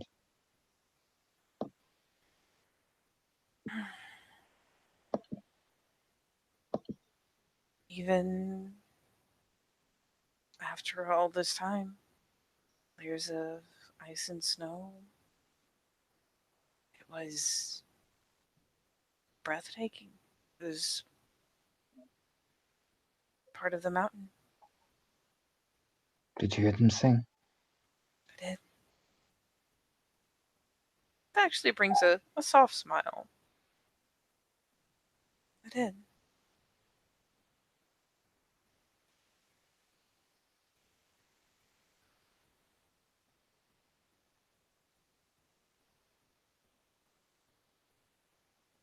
There's a part of me.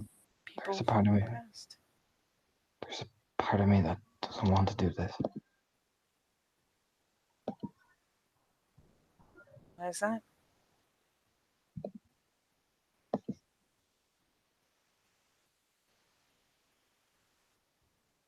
I know what it'll do to all of you.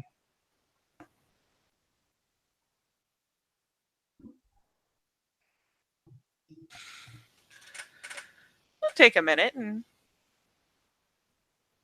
gently just reach out to touch the hand, turn her towards her. Like, stop walking for just a second so they can turn and look each other face to face. Yeah, you can. She's a bit awkward about it. And it's one of those things where the touch is just to get her attention, to get her turned around. She's not trying to drive Torvi like that.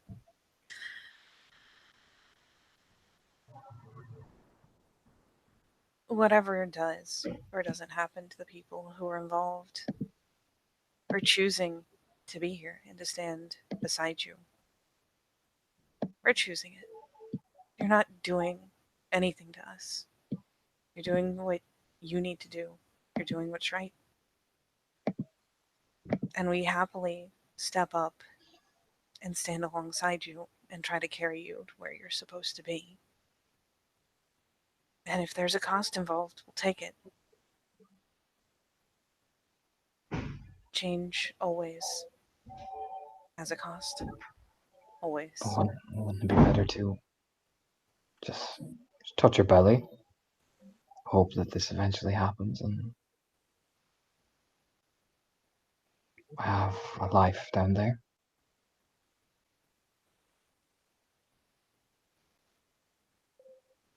In the end, it's your choice whether you want to live quietly, whether you want to Let your secrets stay secrets. What would you do if you were me?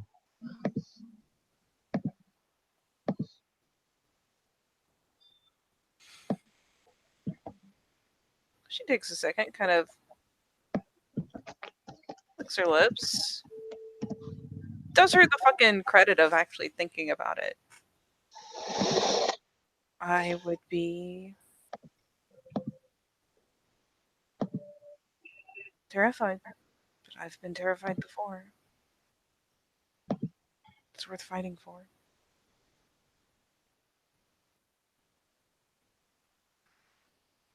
It's worth fighting for your children. It's worth fighting for your future. Because there are already people looking. I know why Eric's staying south. I know what they did.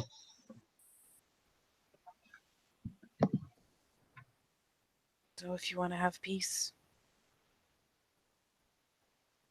in a logic that suits the nation, we have to fight for it.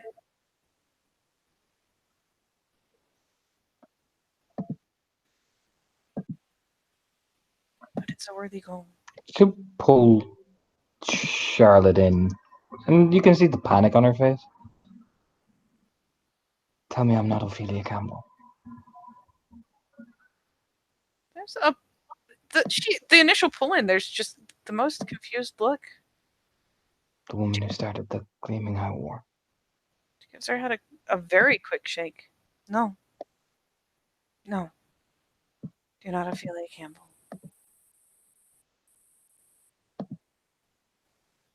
I don't want to be responsible for all these. Won't be. Won't be like that. And if it is, It won't be. but if it is, you can't say the nation is built in blood and all that and then tell me it won't be.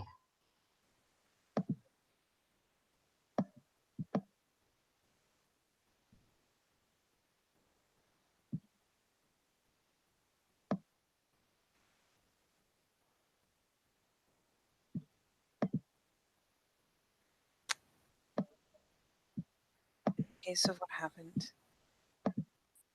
with Ophelia Campbell. All the tales I've heard. It was a great fight. And it might have been, to them, a worthy fight.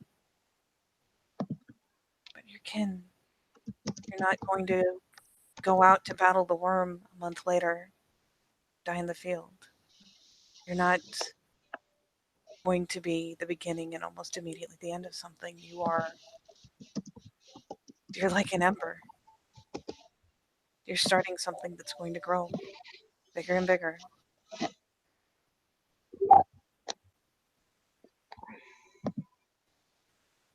She nods. Gaia willing.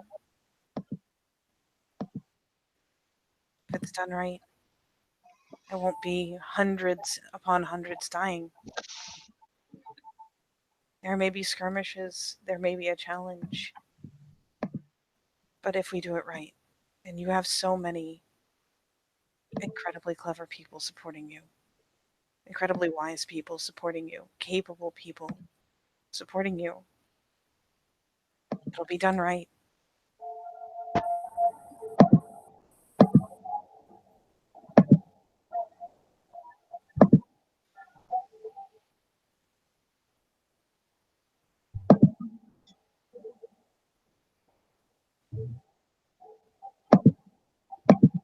Not again. All right.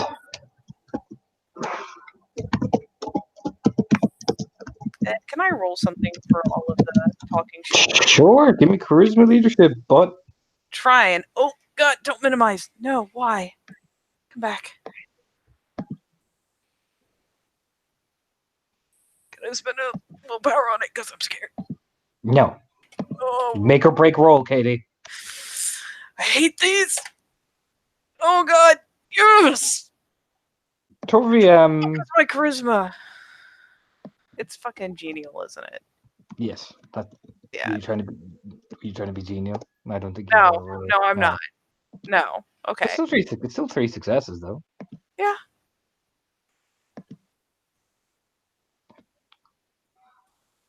Okay. Okay. This isn't something selfish you're doing for you. You're making up for Will what you? happened to your family. Will you? When it happens, will you or Alistair or whoever? When I stand up,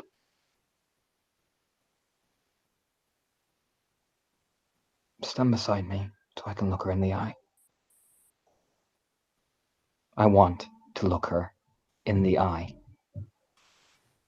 And Katie, whoa. Do you know what I mean? It's like, it's her eyes. They blaze. You can actually see it. They blaze. They go from this, like, Torvi has these really light, kind of bluish, greenish eyes, and they blaze green. Ugh. I need to look her in the eye. You will. Don't. We'll be there. I don't want any rows or shouting or fights. I just need to look at her in the eye. You know what?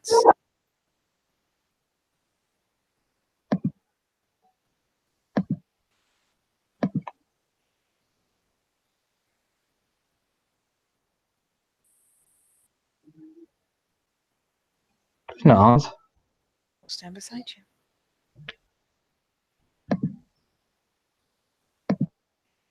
Depending on your timing, I will make sure that at the very least McDuncan is beside you.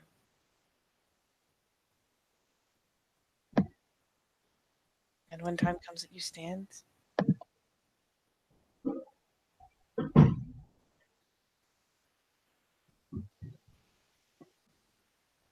I'll be there.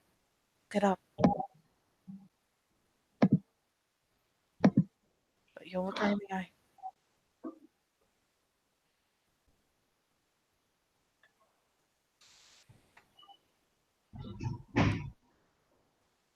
Just nod.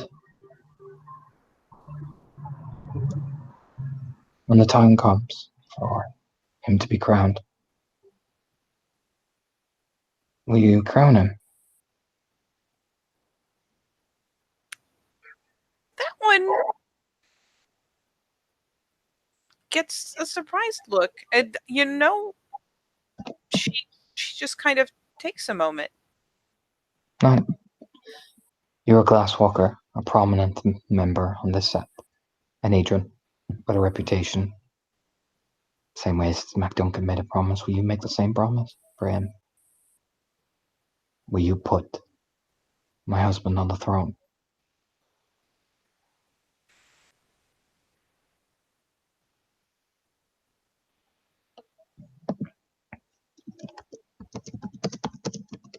You have my word. And then this is where the fucking Singers and Bloodline King. She takes your hands and it's sharp. You know what I mean? And she locks eyes with you. And Torvi's this gentle, genial thing. It's her hair even bristles in the wind. Swear it on the people. Swear it on the people you saw up there. Swear it on them.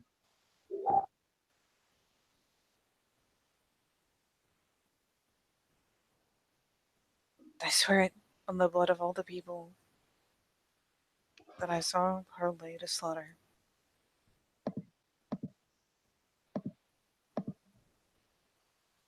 Nod and let go again. She's respectful. You know what I mean? It's just, oh, you know what I mean? Yeah. Charlotte is taken aback because, she's seen a lot of power plays, but fuck me. She did not expect one out of fucking Torve. Just nods again. She's not, it doesn't, she seems grateful.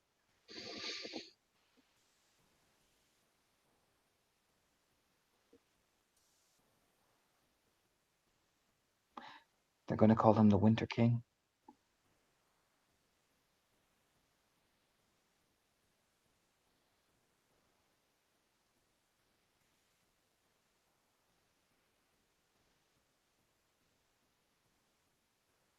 Are they? You are. We all are.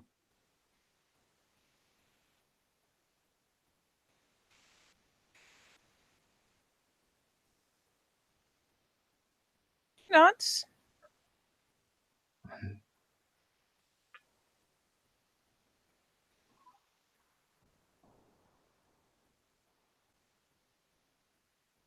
And our first, well, yours and mine will be the first generations of children to see our secrets in blood in our lifetime.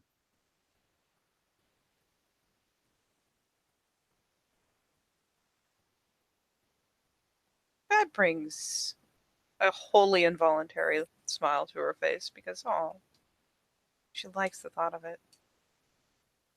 We should look around. You should get back to your wedding. I need to, I need some time alone.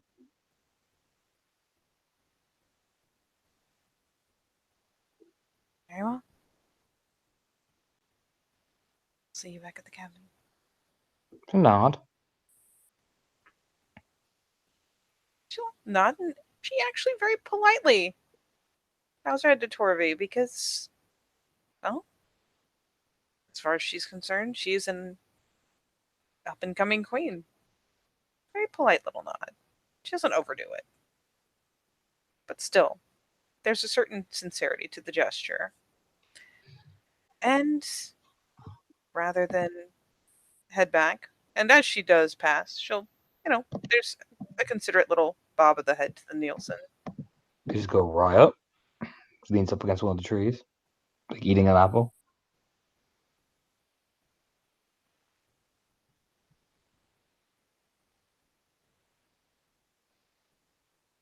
Have a good evening, Andre. It's a good evening. It'd be an even better evening if someone tries to think they can try anything. Takes the bite.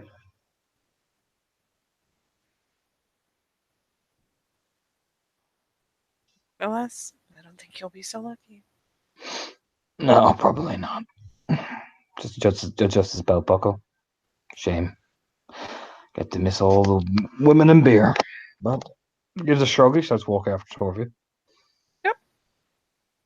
Casual disengage, but while I'll let people camera flip so they can do some other stuff, she will, instead of heading straight back to the wedding, deviate to the cabin because Freya left before anyone else and she wants to check on her. Anyone else doing anything? I mean, it's drunk, partying, having a very good Yeah. time. Yes. Sylvie? Bleh, I was muted.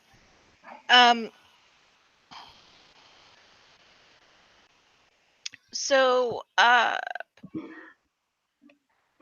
so you said that some of the people from uh the Eye of Tyr were here? Yeah, the whole pack is. At the after party, definitely. Oh, okay.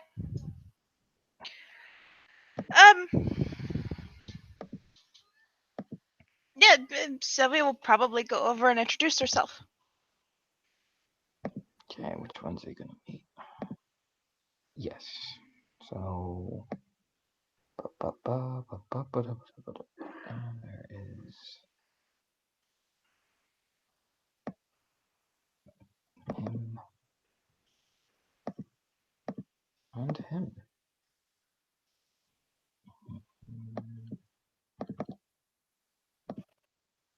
You see these two, they're standing, drinking, chatting.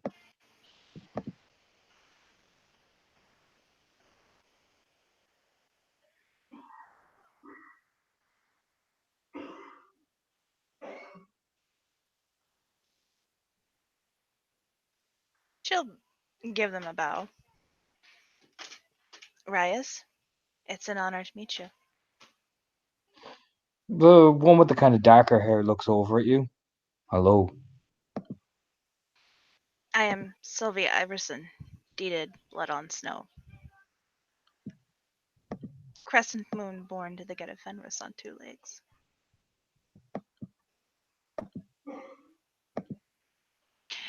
Thank you for coming out to my packmate's wedding, and thank you for lending your support to our sept.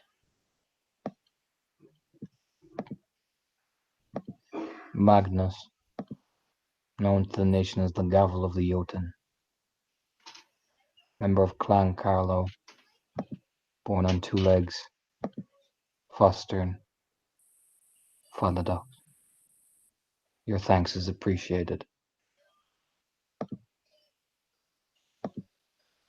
But we have not lent your sept aid yet until blood is brought. The crime's done.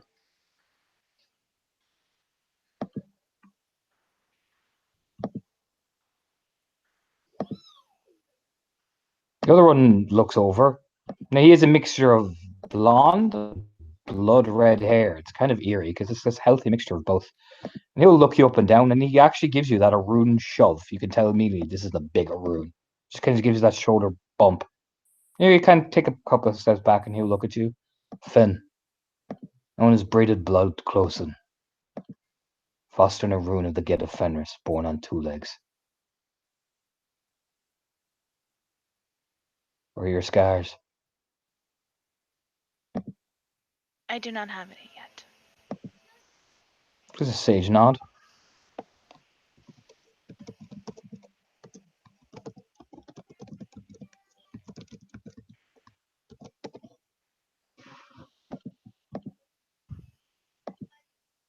And you tend to take them. I do. How?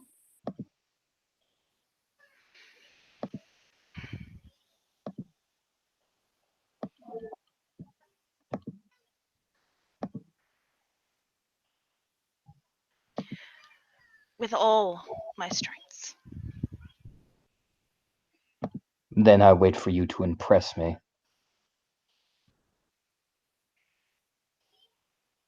There's a sage nod.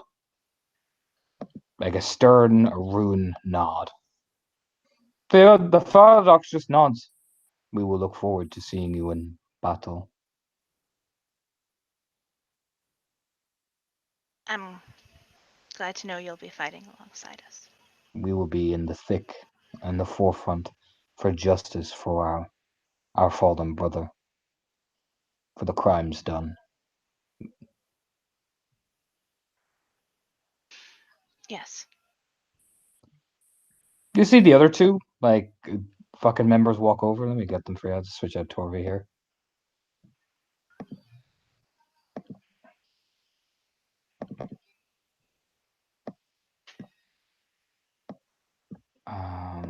So let me just get her.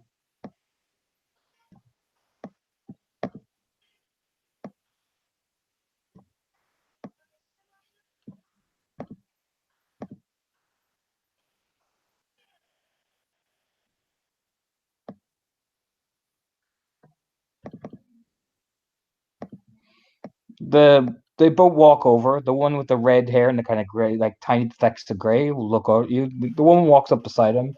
Similar hard stare as the Arun, but he'll nod at you. Hello. Raya? Who are you? I am Sylvia Iverson, Raya, deeded Blood on Snow. You are the Wisconsin Theurge. Yes, Raya.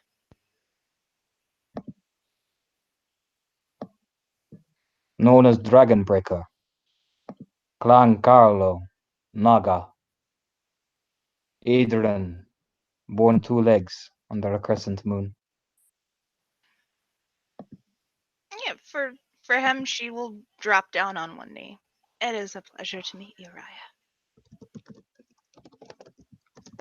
Where are your scars? I do not have them yet, Raya. Then you must earn them. With blood. I will, Raya. There is no I will.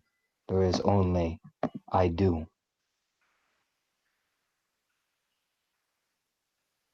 Yes, Raya. The will implies that you will fail. You do not fail. You are a get of Fenris. Taps your cheek for you to rise. You get back up. The woman kind of again does very similar to the other one. She shoulder brows you like boom. You know what I mean? Test your strength to see how many steps you take back. You take like a couple, not like a considerable amount, and she'll nod at you. Olga, call of the dark beast, closen. Galliard, born on 2 legs. Adrian, and proud daughter of great father Wolf and Beta of the Eyes of Tyr. And again, she'll take a knee. It is a pleasure to meet you, Raya. What are your deeds?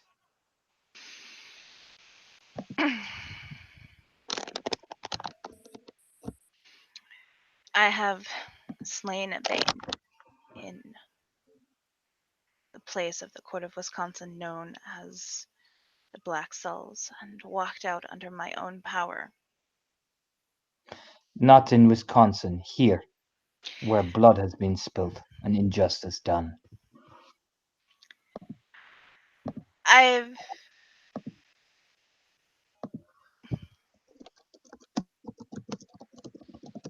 I've aided the Sept in recovering members who have been taken from us. And then where are your scars?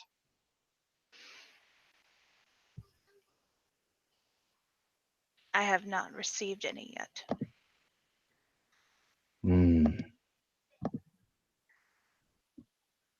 Where are your enemies' heads? Your skulls?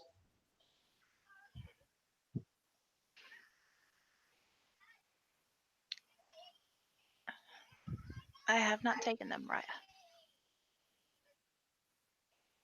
They all just nod at you. They don't seem angry, they just nod. Naga will look over. Then how do you have power over them?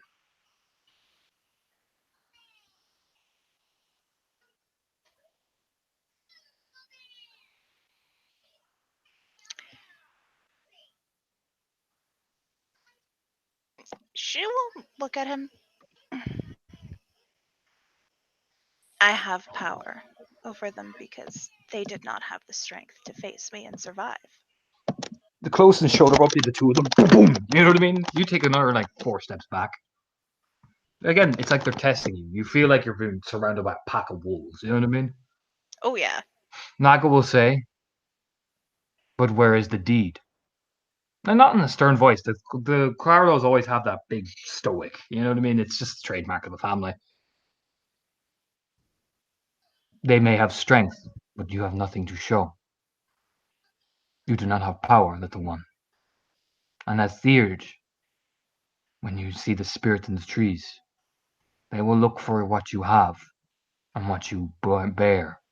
If you bear nothing, they will show you nothing.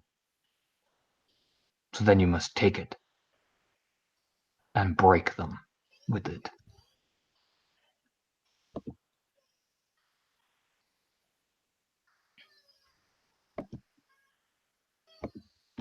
I understand, Raya. You will eventually. War calls the weak. It is always the way. Yes, unfortunately it is. Unfortunately, and they know. I mean, you will see the Arun get a bit antsy, but Naga turns, and it's a slow turn, like a great oak, and the Arun stops calmly. Naga will nod. The weak often need to be called. It is the nature of the cycle. But do not weep for them, for they died in weakness and cowardice. They are not true sons of Fenrir, or daughters, if they show that. They must rise from it.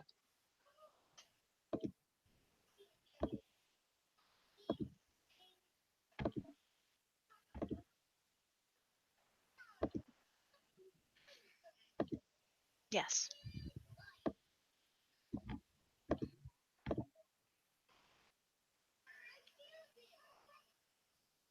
Yes, they must.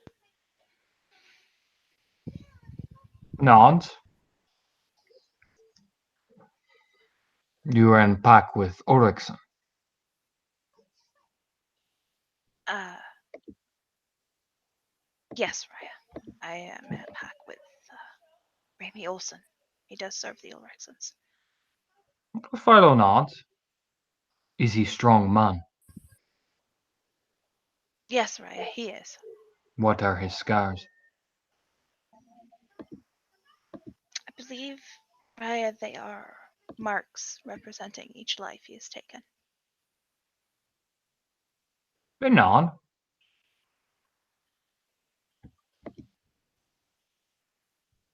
You follow the other close one. You follow an Ulrichsen. I do, Raya.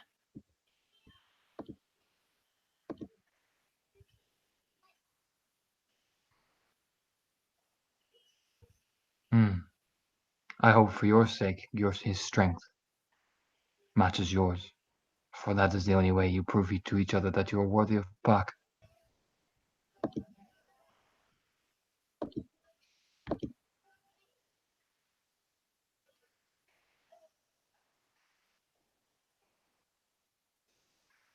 He is a good get, Raya. We will all see. War is coming. There will be either good get or dead get. They all sage nod.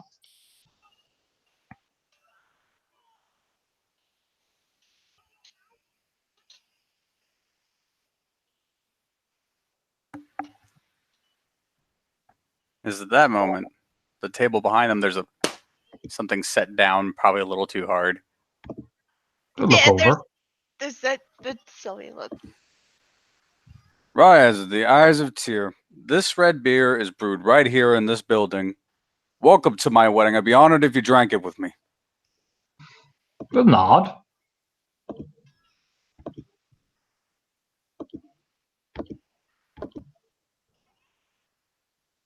We will partake in festivities and extend hospitality.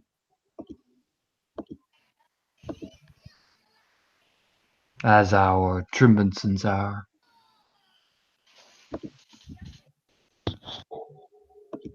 Yeah, the other two nod, looking around.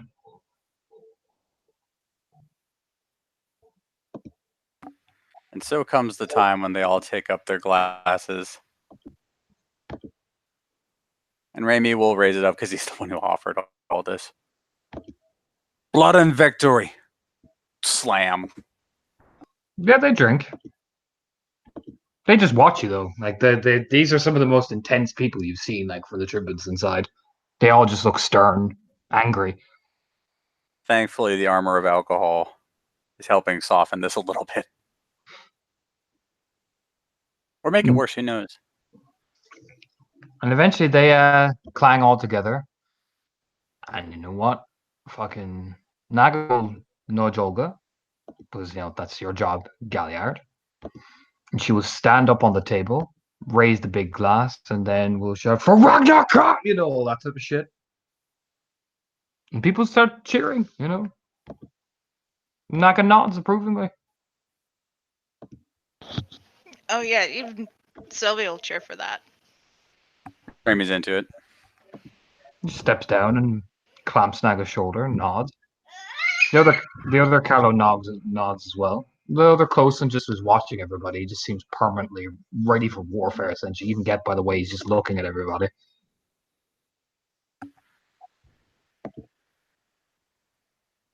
Ragnar Carlo was a good friend to me. We're taking their heads. We are not taking their heads, Remy Olsen, Naga will say. We are taking their soul. They will break, and they will serve.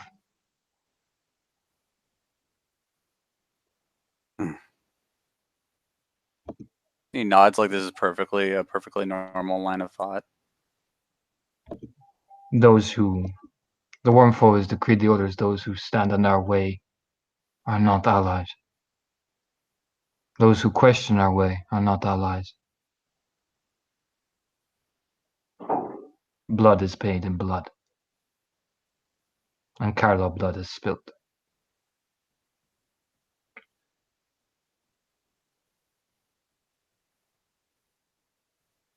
I agree.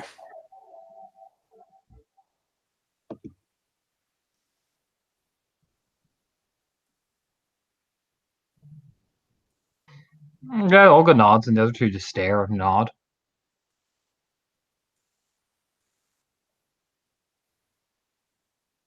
Your packmate. Oh, the other Carlo Philodox nod, and he paused. She carries no scar. Make sure she earns it. We all will.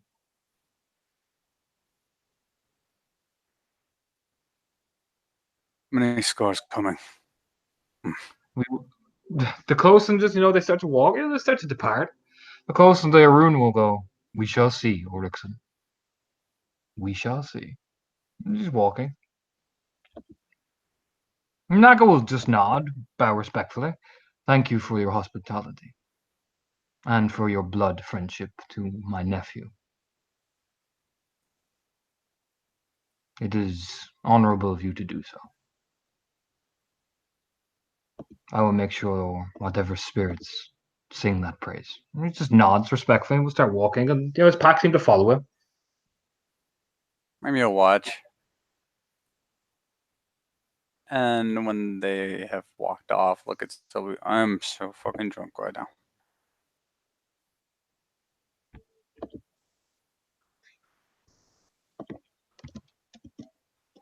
I did not catch that last bit, Bob. You cut up really bad for me. He's just like, I'm so fucking drunk right now. You have no idea. Come on, Remy, let's go find Annie. Annie's just over there. She's the one who helped me pour the beers. Okay. Well, come on, let's go get you back over to your wife, huh?